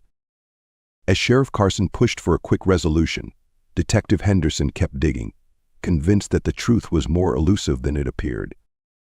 Woodford's close-knit community turned on itself as the investigation dragged on. Neighbors who had once shared small talk over white picket fences now eyed each other with suspicion. Behind closed doors, secrets simmered. Evan Ridger's death had not only shocked the town but had exposed the cracks in its peaceful facade. While Henry Williams remained in custody, Detective Henderson began to widen his investigation. The more he looked into Evan's past, the more troubling details emerged. Evan had dropped out of high school the previous year, something his friends and family chalked up to a lack of interest in academics. But there were whispers that Evan had been involved in something more sinister. These rumors were easy to dismiss at first, but when Henderson dug into Evan's finances, he discovered a trail that led to Michael Stanton. Michael Stanton had moved to Woodford a few months before Evan's death, settling in without much fanfare. He was an outsider in a town where outsiders weren't easily trusted. Stanton was rumored to have connections to illegal activity, specifically the drug trade, but his involvement in the community had been minimal. His presence in the town coincided with Evan's increasingly erratic behavior, and it wasn't long before Henderson began to suspect a link between the two. As Henderson delved deeper into Evan's activities, he found evidence that pointed to Evan being involved in drug distribution, a shocking revelation for a young man who, by all appearances, had been leading an uneventful life. Could it be that Evan's death was not the result of a crime of passion or domestic dispute, but rather a calculated move by someone looking to settle a score? Margaret Lawrence's role in the story also came under increased scrutiny. Her calm demeanor, initially seen as peculiar, now seemed more ominous. She had known Evan his whole life, and her quick marriage to him raised questions that hadn't been fully addressed. What could she have gained from such a union? And why was she so unshaken by her new husband's brutal murder? Margaret's past, it seemed, held as many secrets as Evan's. One chilling possibility was that Margaret had been involved in Evan's drug dealings, or at the very least knew about them. Was it possible that their marriage had been a cover for something more nefarious? Or had she been unaware of the dangerous life Evan had been leading? Either way, Margaret's connection to Evan's murder was becoming harder to ignore. The town's mood continued to darken as Henderson pursued these leads, and it was clear that Woodford's innocence was gone for good. The investigation was no longer about just one young man's death. It was about uncovering the rot that had quietly infected the town. As tensions mounted, Henderson's persistence led him to confront Michael Stanton. The interrogation, however, yielded little. Stanton was calm, cool, and denied any involvement in Evan's death, dismissing the detective's accusations with a cold smirk. Still, Henderson's gut told him that Stanton knew more than he was letting on. Stanton's confident demeanor only deepened Henderson's resolve to get to the bottom of the case. But with Henry Williams still behind bars, time was running out. He knew he had to connect the dots fast before someone else took the fall for a crime they didn't commit. With Henry Williams in custody and Michael Stanton remaining a key suspect, Detective Henderson found himself at a crossroads. On the surface, the case seemed to be pointing in two different directions. There was the straightforward narrative. A jealous friend, Henry, killed Evan in a fit of rage. The blood-stained rope found in his garage supported this theory, but the deeper Henderson dug, the more he realized that this case was anything but simple. The investigation into Evan Ridge's life revealed a far more complex world than Woodford was used to. While Henry Williams sat in jail, the detective's attention was squarely on Michael Stanton, whose arrival in town had signaled the start of something darker. Stanton's connection to the drug trade was becoming more obvious, and Henderson now believed that Evan had been working for him, a young, desperate man caught up in something he couldn't handle. But there were still gaps in the timeline and a critical question left unanswered. Why would Stanton kill Evan? Was it because of a drug debt, or was Evan's murder part of a larger scheme? Stanton wasn't talking, and Henry's arrest hadn't revealed any new information either. Henderson's suspicions about Margaret Lawrence began to intensify.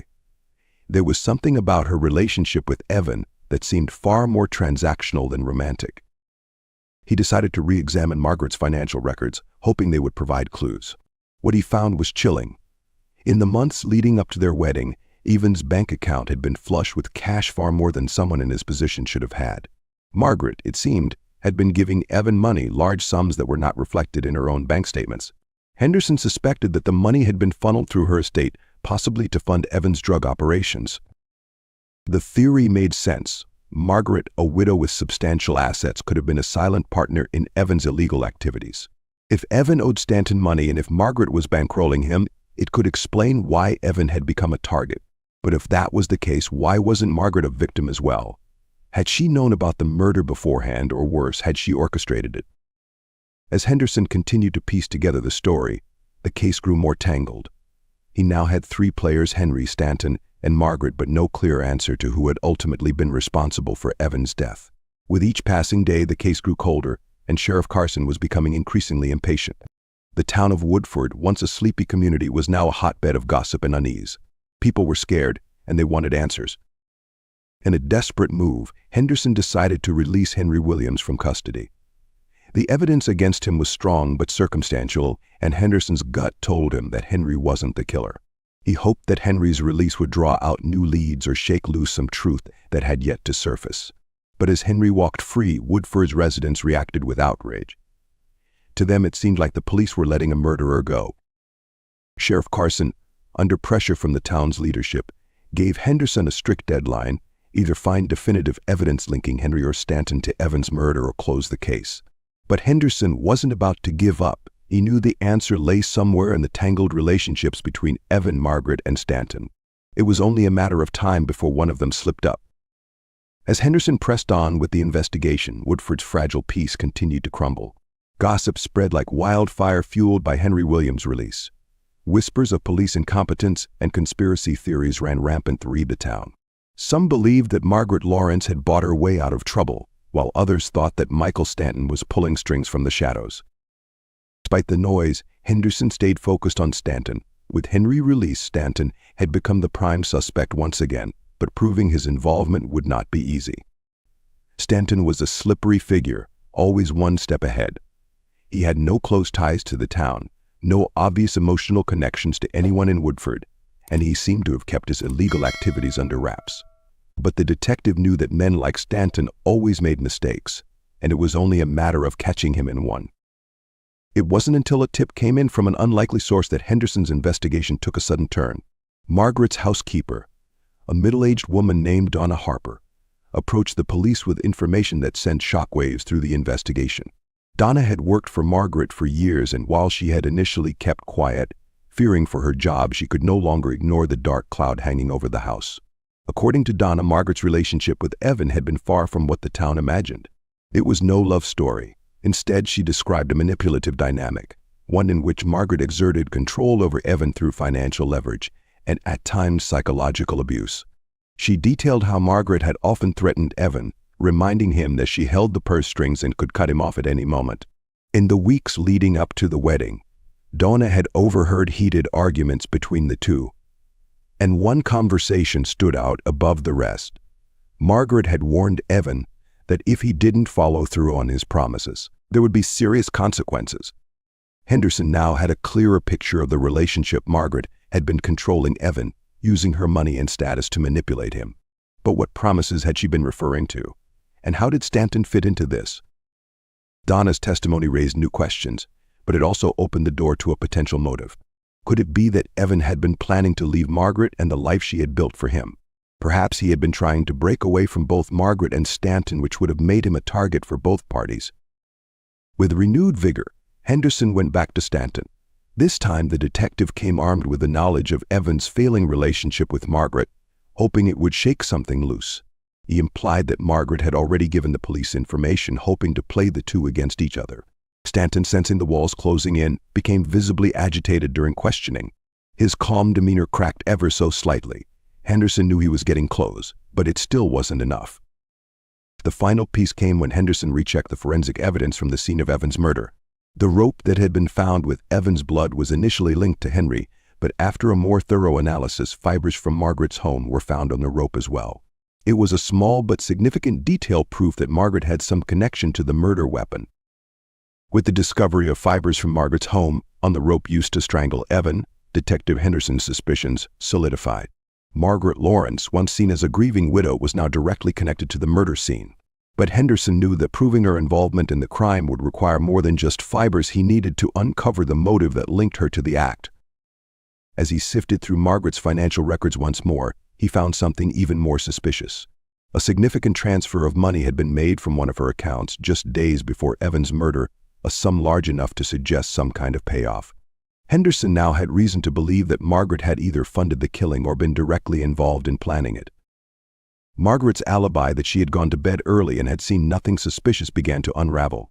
The calm, collected demeanor she had displayed during her initial questioning now seemed like a front.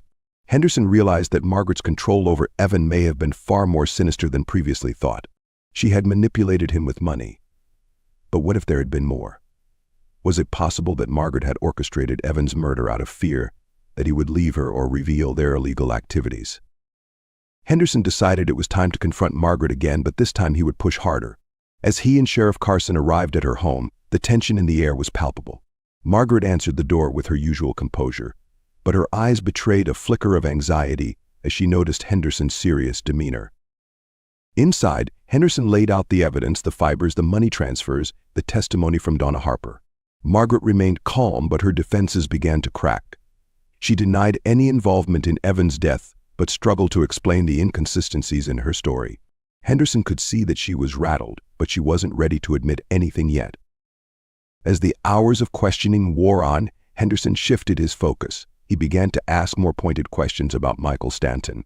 Margaret's connection to him was still murky, but Henderson suspected that Stanton had played a role in the murder. Stanton had motive, drug debts, control over Evan, and Margaret, it seemed, had the resources. But what if Margaret and Stanton had worked together? Margaret's silence on the subject of Stanton was telling. Each time his name came up, she became more defensive, choosing her words carefully. Henderson pressed further, suggesting that Margaret had paid Stanton to take care of Evan, that the young man had become a liability either because of the drugs or because he had tried to escape the toxic relationship. But before Henderson could get any further, Margaret abruptly ended the interview, claiming exhaustion. She was no longer the composed widow the cracks were showing, and Henderson was certain she was hiding something. As Margaret retreated back into the safety of her home, Henderson turned his attention fully to Michael Stanton. He knew Stanton's calm exterior had cracked during their last interview, and now, with Margaret clearly on edge, Henderson believed the two were involved in something much bigger. Stanton's connection to the drug trade, coupled with Margaret's financial influence, seemed to form the perfect storm for Evan's murder. In the days following Margaret's second interview, Henderson worked tirelessly to build a case against Stanton. He uncovered that Stanton's drug operation had extended further than the town had realized. While Evan had been a low-level dealer, Stanton had been running a much larger network, and Evan's murder now appeared to be a calculated move, not just an impulsive crime. The break in the case came when one of Stanton's former associates, a man by the name of Luis Ramirez, was arrested in a nearby town. Ramirez had been part of Stanton's drug ring, and though he was low on the chain of command, he had valuable information.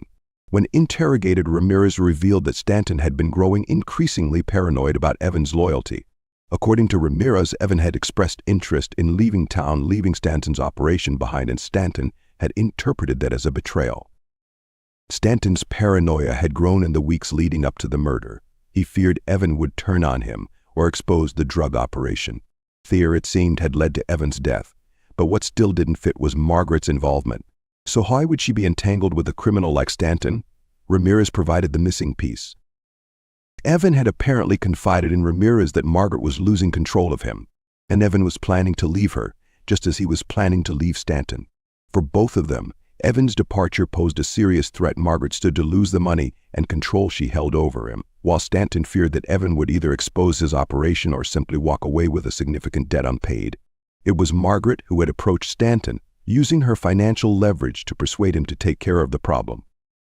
With this new information, Henderson felt the final pieces of the puzzle falling into place.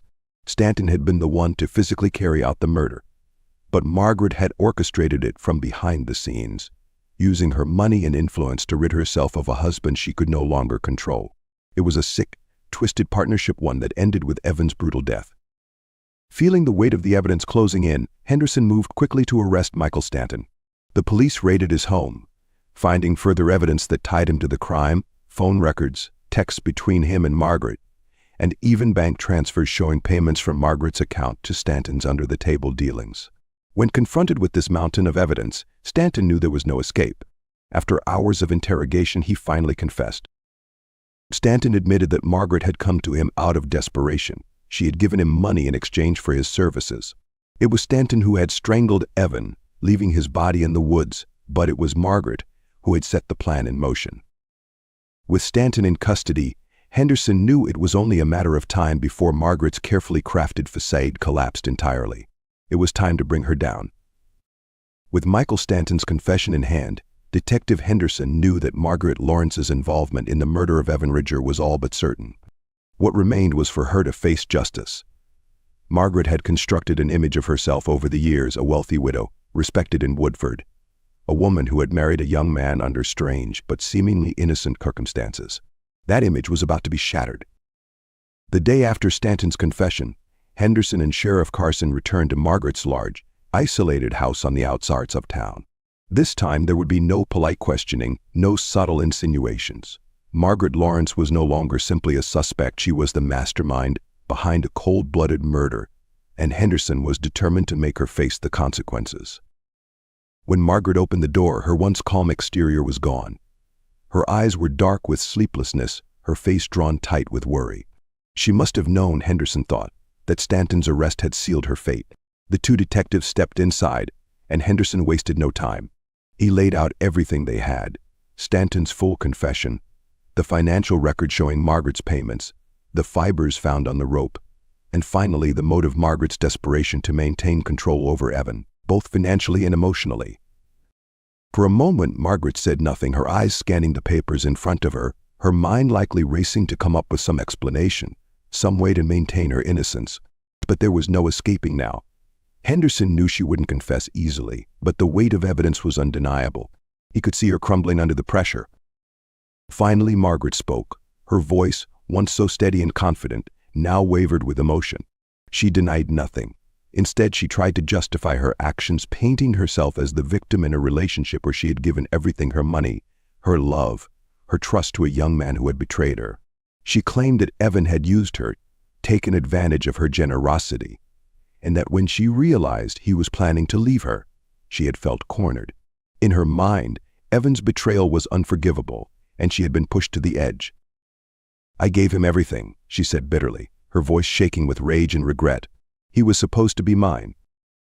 Her words revealed the depths of her obsession, the lengths to which she had been willing to go to keep Evan under her control. It was clear now that this wasn't simply about money or even love, it was about power. Margaret had seen Evan as something she owned, and when he tried to break free, she had decided he couldn't be allowed to live. But Margaret's attempt to gain sympathy failed to sway Henderson or Carson.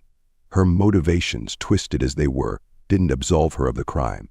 Henderson pushed her further, asking how she could justify arranging her husband's murder. Margaret's response was cold, devoid of emotion. He would have ruined everything. There was no remorse, only the cold calculation of a woman who had seen Evan as a threat to her comfortable life. Henderson had heard enough. Margaret Lawrence was arrested that afternoon, charged with conspiracy to commit murder and accessory to murder. As she was escorted out of her house in handcuffs, the once respected widow had become a pariah. Woodford, now fully aware of the twisted truth, watched in stunned silence as Margaret's fall from grace became complete. Margaret Lawrence's arrest sent shockwaves through Woodford. The small town, already reeling from Evan Ridger's murder, now had to confront the uncomfortable truth that one of its wealthiest, most respected residents had orchestrated the entire crime. The trial that followed would captivate the town, drawing attention from across the state, as the media descended on Woodford to cover the case of a woman who had seemingly murdered out of greed and obsession. The courtroom was packed on the first day of the trial. Margaret sat at the defense table, her once composed demeanor now replaced with a haunted, hollow look.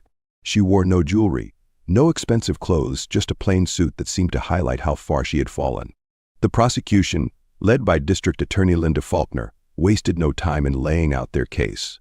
Faulkner painted a damning picture of Margaret as a woman who had manipulated Evan, used her money to control him, and when he tried to escape, had arranged for his murder.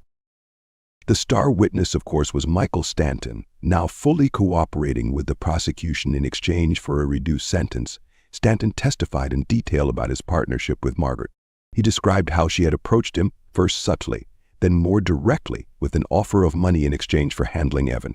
Stanton explained that Margaret's growing paranoia over Evan's departure had led her to make the ultimate decision to eliminate him, ensuring that both her financial control and her social standing would remain intact. Stanton's testimony was damning, but it was the financial records and the forensic evidence that sealed Margaret's fate. Henderson had pieced together a meticulous timeline of phone calls, payments, and interactions between Margaret and Stanton, all of which pointed directly to her guilt. Margaret's defense tried to paint her as a vulnerable widow, manipulated by Stanton, but the evidence was overwhelming.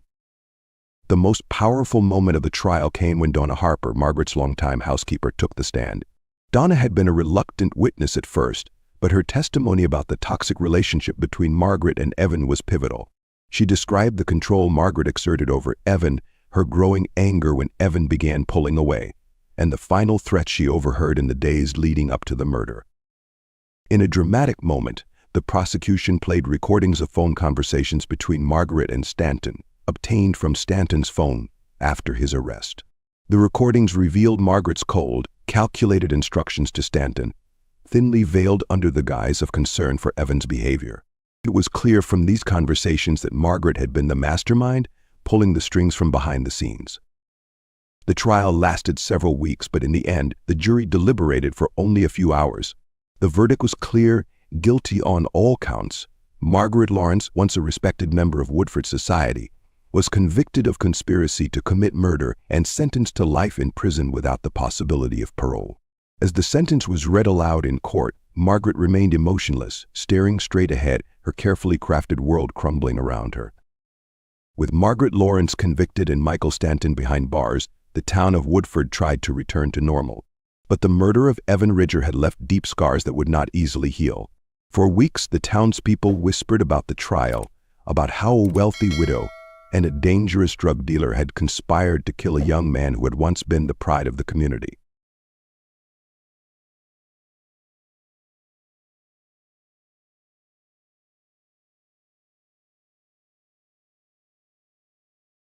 In the quiet town of Neal, Illinois, October 4, 1999, would forever be marked as the day innocence was shattered.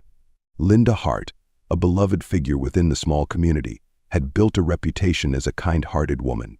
She worked tirelessly at the local library, where she could often be seen recommending books or planning fundraising events. Known for her empathy and selflessness, Linda frequently organized charity drives, focusing on assisting struggling families around Neal. To most, she was the heart of the town, embodying compassion and stability. But within her own home, the picture was far more complicated than her neighbors could have imagined. Linda's marriage to Thomas Hart, a former military officer, seemed strong from an outsider's view. Thomas, however, led a double life. Behind the facade of a devoted husband, he was entangled in a secret affair with Margaret Davis, a prominent businesswoman with a relentless ambition and influence. Margaret wasn't merely interested in the thrill of an affair, she had aspirations beyond her financial success. Margaret saw Thomas not as a companion, but as a means to an end, and she was willing to push him far beyond the bounds of loyalty to achieve her ends. When Linda was found dead in her home, the circumstances around her death were as unsettling as they were brutal. Her body was discovered by her youngest son, Jake, who arrived home from school only to stumble upon the horrific scene. Evidence at the crime scene hinted at a violent struggle. Blood spattered the modest furnishings of the Hart residence, and the signs of forced entry suggested that Linda's death was not an accident. Within hours, the police were on site, and the gravity of the murder rippled through Neal, leaving its citizens anxious and fearful. Detective John Whittaker, a seasoned investigator known for his meticulous approach to solving even the most cryptic cases, was assigned to lead the investigation. Whittaker's reputation preceded him, with years of service and a keen eye for unraveling convoluted schemes. As he examined the scene, one thing became abundantly clear: Linda's death was not the work of a lone intruder. Whoever was responsible had orchestrated this murder with chilling precision, leaving minimal evidence and few immediate leads. However, as Whittaker delved deeper, he began uncovering peculiar traces: footprints in the muddy garden outside, a partially used pack of cigarettes left near the back door, and most notably, a faint scent of unfamiliar perfume that lingered near the entrance. These seemingly minor details hinted at more than a random act of violence. They suggested careful planning and intent. Detective Whittaker knew he was dealing with something far more layered than a simple home invasion. Days passed, and the investigation intensified. Interviews with friends, family, and acquaintances painted a picture of Linda's life, yet the cracks in her marriage started to reveal themselves. Soon, an unexpected detail emerged: Thomas Hart's affair with Margaret Davis. This discovery not only shocked the town but also laid the foundation for a deeper probe. Whittaker's suspicions were aroused further when phone records showed frequent, late-night calls between Thomas and Margaret, particularly in the days leading up to Linda's murder. Neal's peaceful veneer was beginning to fracture, revealing the darker motives that had festered beneath the surface. As Whittaker delved into the couple's financial records, an unsettling pattern emerged. Unexplained withdrawals and sudden transfers traced back to accounts linked to Margaret, and Thomas's spending habits raised eyebrows. The paper trail was faint but visible to an investigator with Whittaker's experience. These suspicious transactions suggested that a financial relationship, possibly one tied to a sinister plan, was in motion. It became increasingly apparent that Margaret was not simply Thomas's mistress. She was a manipulative force, perhaps even the architect of a scheme aimed at eliminating Linda from the picture altogether. With the affair between Thomas Hart and Margaret Davis uncovered, Detective Whittaker intensified his scrutiny of Margaret. An established and influential figure in Neal, Margaret owned a thriving property development company, with connections that extended well beyond the small town's limits. Her public persona was that of a fierce and independent woman, yet within her circle, Margaret's ruthlessness and willingness to exploit others for gain were well known. To those she could not control, she posed a formidable threat, known for using intimidation to get her way. Whittaker had begun to suspect that Linda's murder was the product of a carefully crafted plan, driven by a motive far more complex than jealousy. Margaret's manipulation of Thomas was deeply rooted in control. Having ensnared him in the affair, she then turned the tables on him, using their illicit relationship as leverage. According to records and testimony from friends, Margaret had been pressuring Thomas for months, insisting that he take care of his marriage, which she saw as an obstacle to their continued affair. When Thomas resisted, fearing the impact of a divorce on his children, Margaret's tactics shifted. Threats replaced promises, and she began to openly blackmail him, suggesting that she would expose the affair to Linda and the entire town if he didn't comply with her demands. Driven into a corner, Thomas found himself trapped in a scheme he couldn't control. Witnesses later described him as a man burdened, often seen walking the streets in the early morning hours, as though he were carrying an unbearable weight. Despite his guilt, his reluctance to take action only seemed to further fuel Margaret's aggression. Soon, her threats escalated from exposure to something more sinister. Margaret devised a brutal plan to eliminate Linda, hiring 3 known criminals from a neighboring city. Peter Randall, George Miller, and Patricia Milan each had criminal records marked by petty theft and minor offenses, making them the perfect, disposable pawns for the task. Through anonymous channels, Margaret funneled money to the trio, securing their loyalty and silence with promises of a substantial payout upon completing their mission. As the plan took shape, Patricia, whose expertise lay in planning and coordination, developed a meticulous, timeable, instructing Peter and George on their roles. Their task was clear: enter the Hart residence, silence Linda, and leave no trace behind. The night of October 4th, 1999, became the critical juncture. With the help of Patricia's oversight, Peter and George forced entry into the Hart home. Though Linda put up a fight, her efforts were overpowered.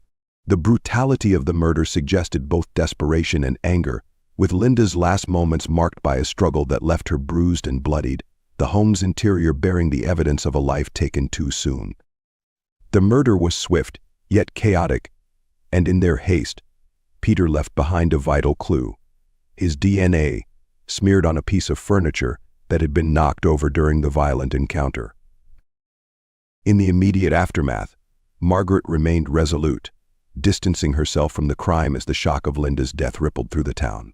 She calculated her every move, certain that her connections and planning would shield her from suspicion.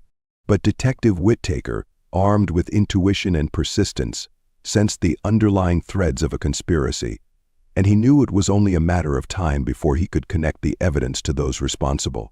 The pieces were there, hidden beneath layers of deceit, waiting to expose the culprits. Detective Whittaker's patience and attention to detail were legendary, and as he sifted through the mounting evidence, he grew more convinced that Margaret Davis was not only involved but was orchestrating events from a distance. Initial DNA samples taken from the crime scene were rushed to the forensics lab, and within days, results identified Peter Randall as a match. His criminal history, paired with his connection to known associates of Margaret Davis, painted a compelling picture of conspiracy. Phone records and financial transactions became the core of Whittaker's investigation. Margaret's seemingly airtight plan began to crack as Whittaker and his team unearthed a series of bank transfers originating from a shell account under Margaret's control. These transactions aligned suspiciously with Linda's murder, particularly one transfer made directly to Patricia Milan's account, only days before the killing. This single piece of evidence placed Margaret's involvement beyond reasonable doubt. It was clear that she had funded Linda's murder. As Whittaker probed deeper, he found that Margaret had taken elaborate steps to keep her tracks covered, but small inconsistencies began to surface. Phone records showed that Thomas had been receiving late-night calls from Margaret around the time Linda's murder was being planned, a time when he claimed he had been attempting to distance himself from her. Yet the tone and frequency of these calls suggested something different, a tightening grip on a man unraveling under pressure. Thomas, meanwhile, had grown paranoid. Colleagues and neighbors noticed his increasingly erratic behavior, which suggested an inner turmoil that no amount of composure could hide. Whittaker seized on Thomas's vulnerability, pulling him in for questioning as an informal witness. During the interview, Thomas appeared fraught with nerves, his responses evasive. The detective noted every tremor, every hesitant glance. Beneath his exterior, Thomas was breaking under the weight of guilt, yet he stopped short of directly implicating Margaret, perhaps out of fear, or perhaps loyalty. But Whittaker sensed that the truth was slipping closer to the surface with each passing day. Days turned into weeks, and Whittaker's team uncovered damning evidence that solidified the connection between Margaret and the hired perpetrators. Security camera footage from an ATM showed Patricia Milan making a withdrawal just hours before Linda's murder, a withdrawal that matched the sum wired from Margaret's account. The timeline of transactions, combined with the physical evidence, formed a damning portrait of a premeditated crime with Margaret at its helm. As each new piece of evidence surfaced, the town of Neal braced itself for the fallout, realizing that the prominent and once respected Margaret Davis might have orchestrated the tragic murder of one of their own. With the evidence stacking up against Margaret and her hired accomplices, Detective Whittaker began the arrests. First to be detained was Peter Randall, whose DNA placed him directly at the crime scene. His arrest was swift and silent. He was picked up from his dilapidated apartment in a nearby city, handcuffed and whisked away before he had time to resist. During his interrogation, Peter remained stoic, refusing to speak beyond confirming his name. But the evidence against him was undeniable: his DNA on the furniture, his bank records linking him to Margaret's transfers, and his known associations with both Patricia and George. George Miller was apprehended next. Unlike Peter, George was visibly shaken when detectives arrived at his workplace. Known for his minor criminal exploits, George was unaccustomed to high-stakes crime and quickly crumbled under pressure. During his initial questioning, he repeatedly mentioned Patricia Milan, casting her as the one who called the shots and managed the details of the crime. Although he did not implicate Margaret directly, his statements provided a critical insight into the hierarchy within their operation. Detective Whitaker knew that Patricia Milan would be the toughest to break. As the alleged coordinator of the murder, Detective Whitaker knew that Patricia Milan would be the toughest to break. As the alleged coordinator of the murder, she was smart, calculated, and well-versed in keeping her dealings hidden.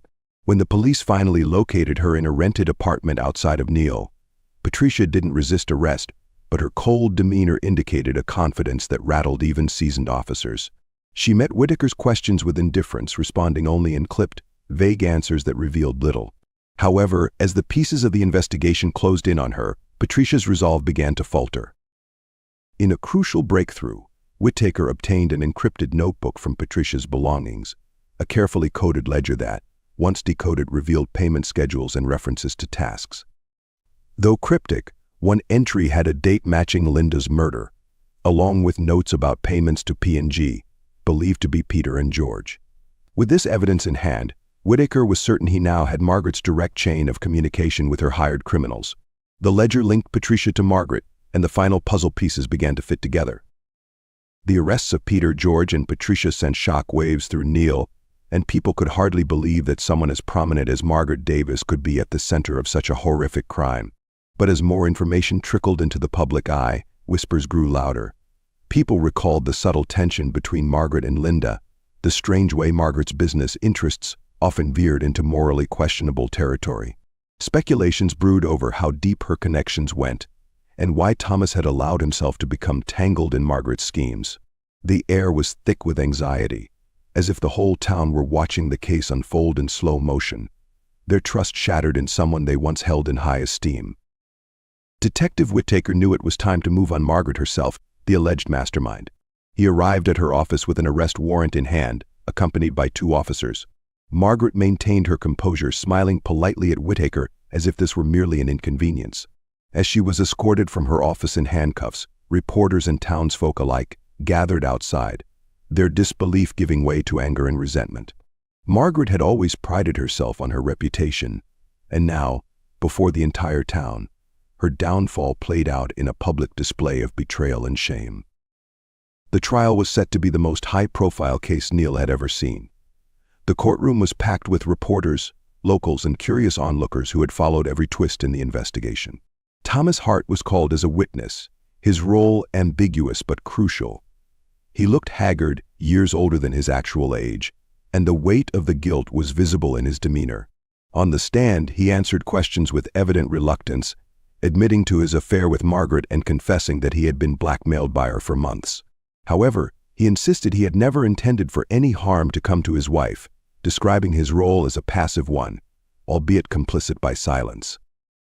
The prosecution used Thomas's testimony to establish Margaret as the driving force behind Linda's murder. Margaret, they argued, manipulated Thomas into dependence, weaving him into her schemes until he was too compromised to back out.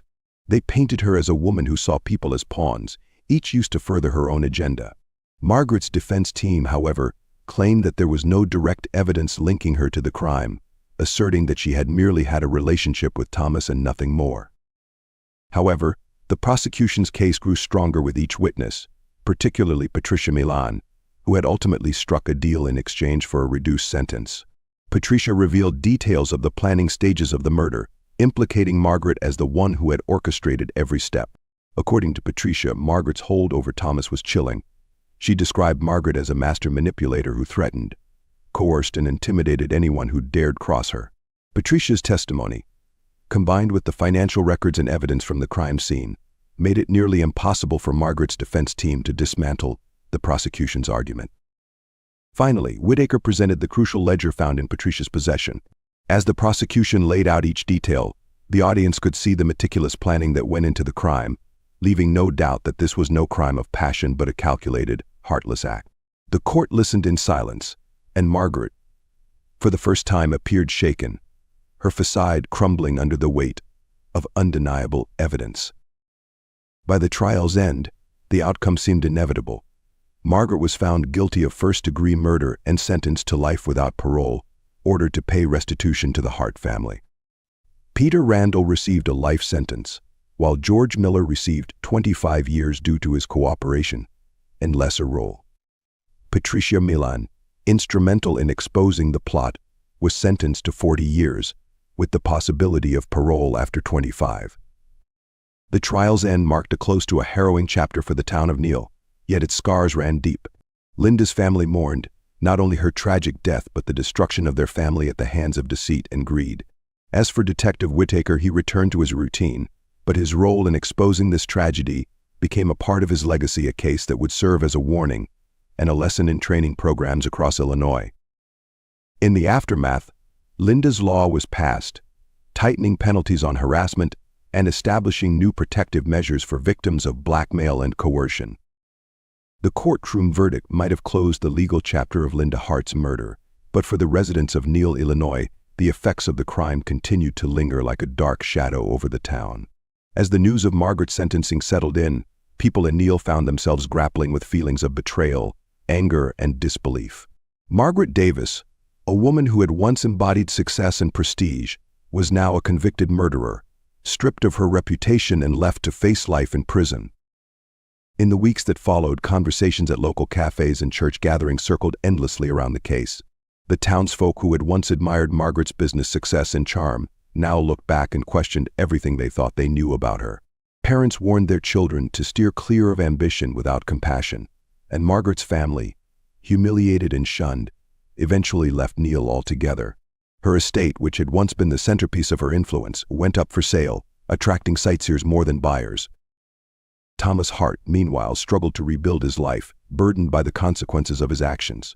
His job at the local mechanic shop became his only solace, though his interactions with co-workers and customers were now clouded by distrust.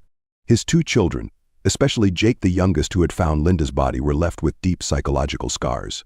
Friends and neighbors distanced themselves from Thomas, seeing him not as a victim of manipulation, but as a complicit when Margaret had spun. The Hart family, once admired, became a tragic emblem of betrayal and shattered innocence, their lives forever marred by choices that had been so far beyond their control. Detective John Whittaker moved on to new cases, but he couldn't shake the weight of this one. Linda Hart's murder had been one of the most intricate and heart-wrenching cases of his career, a textbook example of how manipulation could escalate into horror. It changed him, bringing a new level of vigilance and skepticism to his work.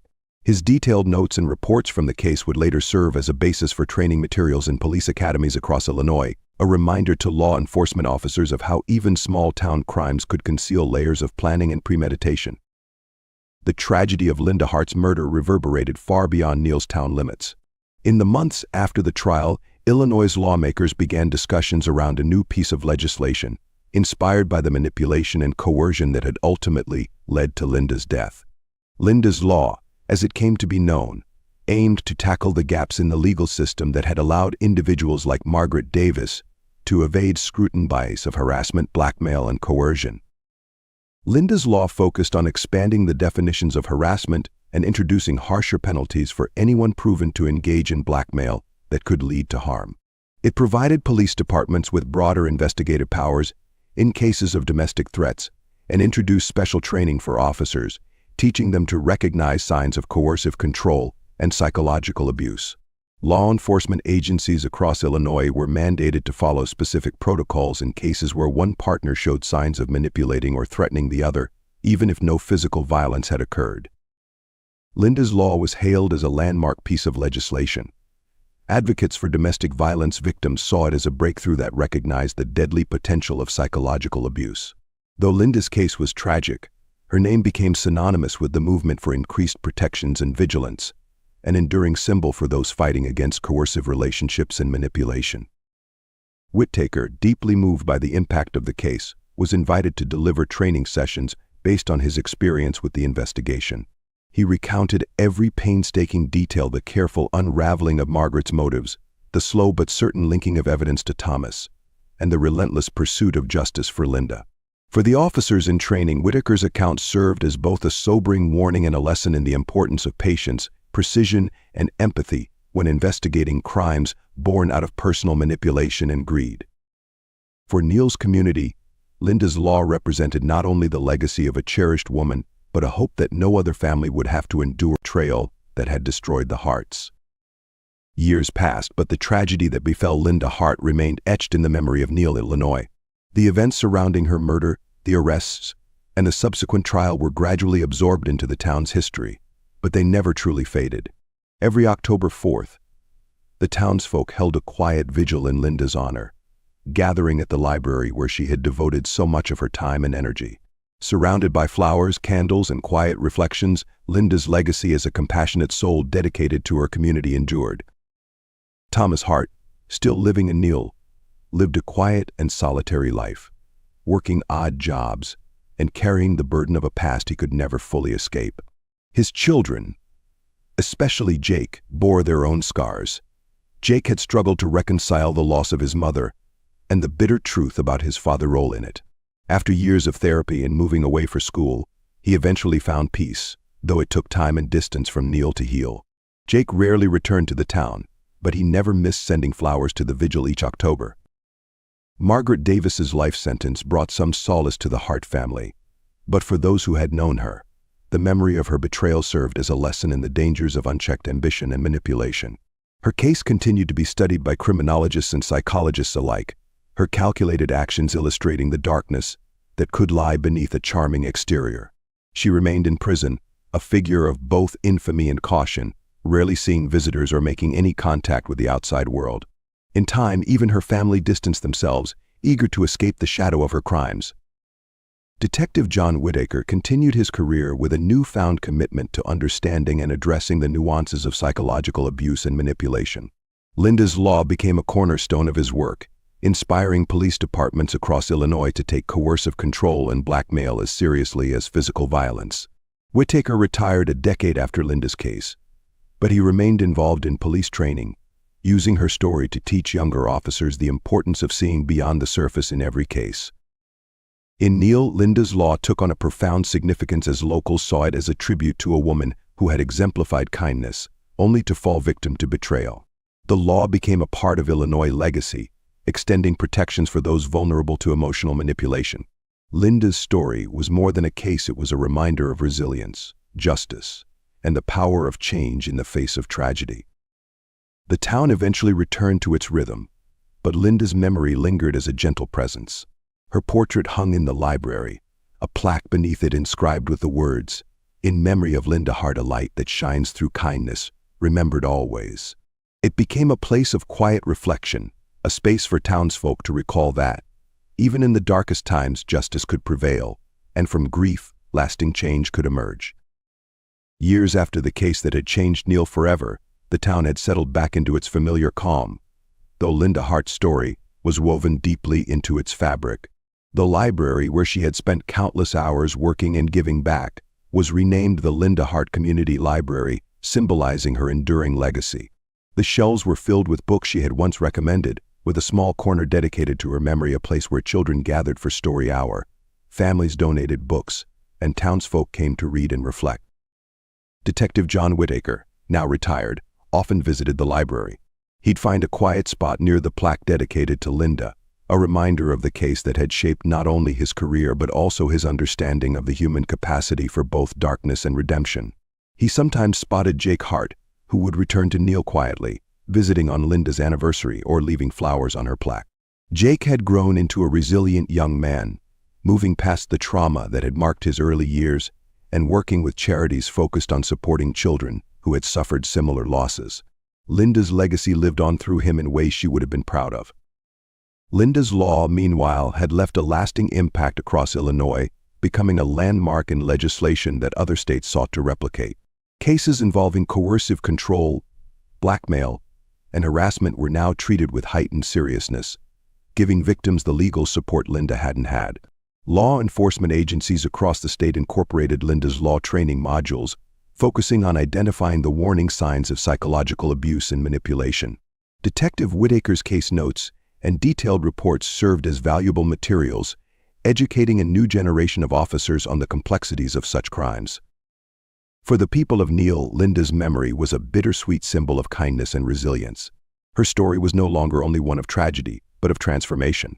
Linda's life and death had inspired changes that protected countless others from similar fates, reminding the town and eventually the state that justice and compassion could grow even from unimaginable loss. As autumn leaves blanketed Neil each October, the library vigil continued, townsfolk gathering quietly to honor Linda's life and legacy. The plaque bearing her name read, "In memory of Linda Hart, a beacon of kindness whose light will never fade."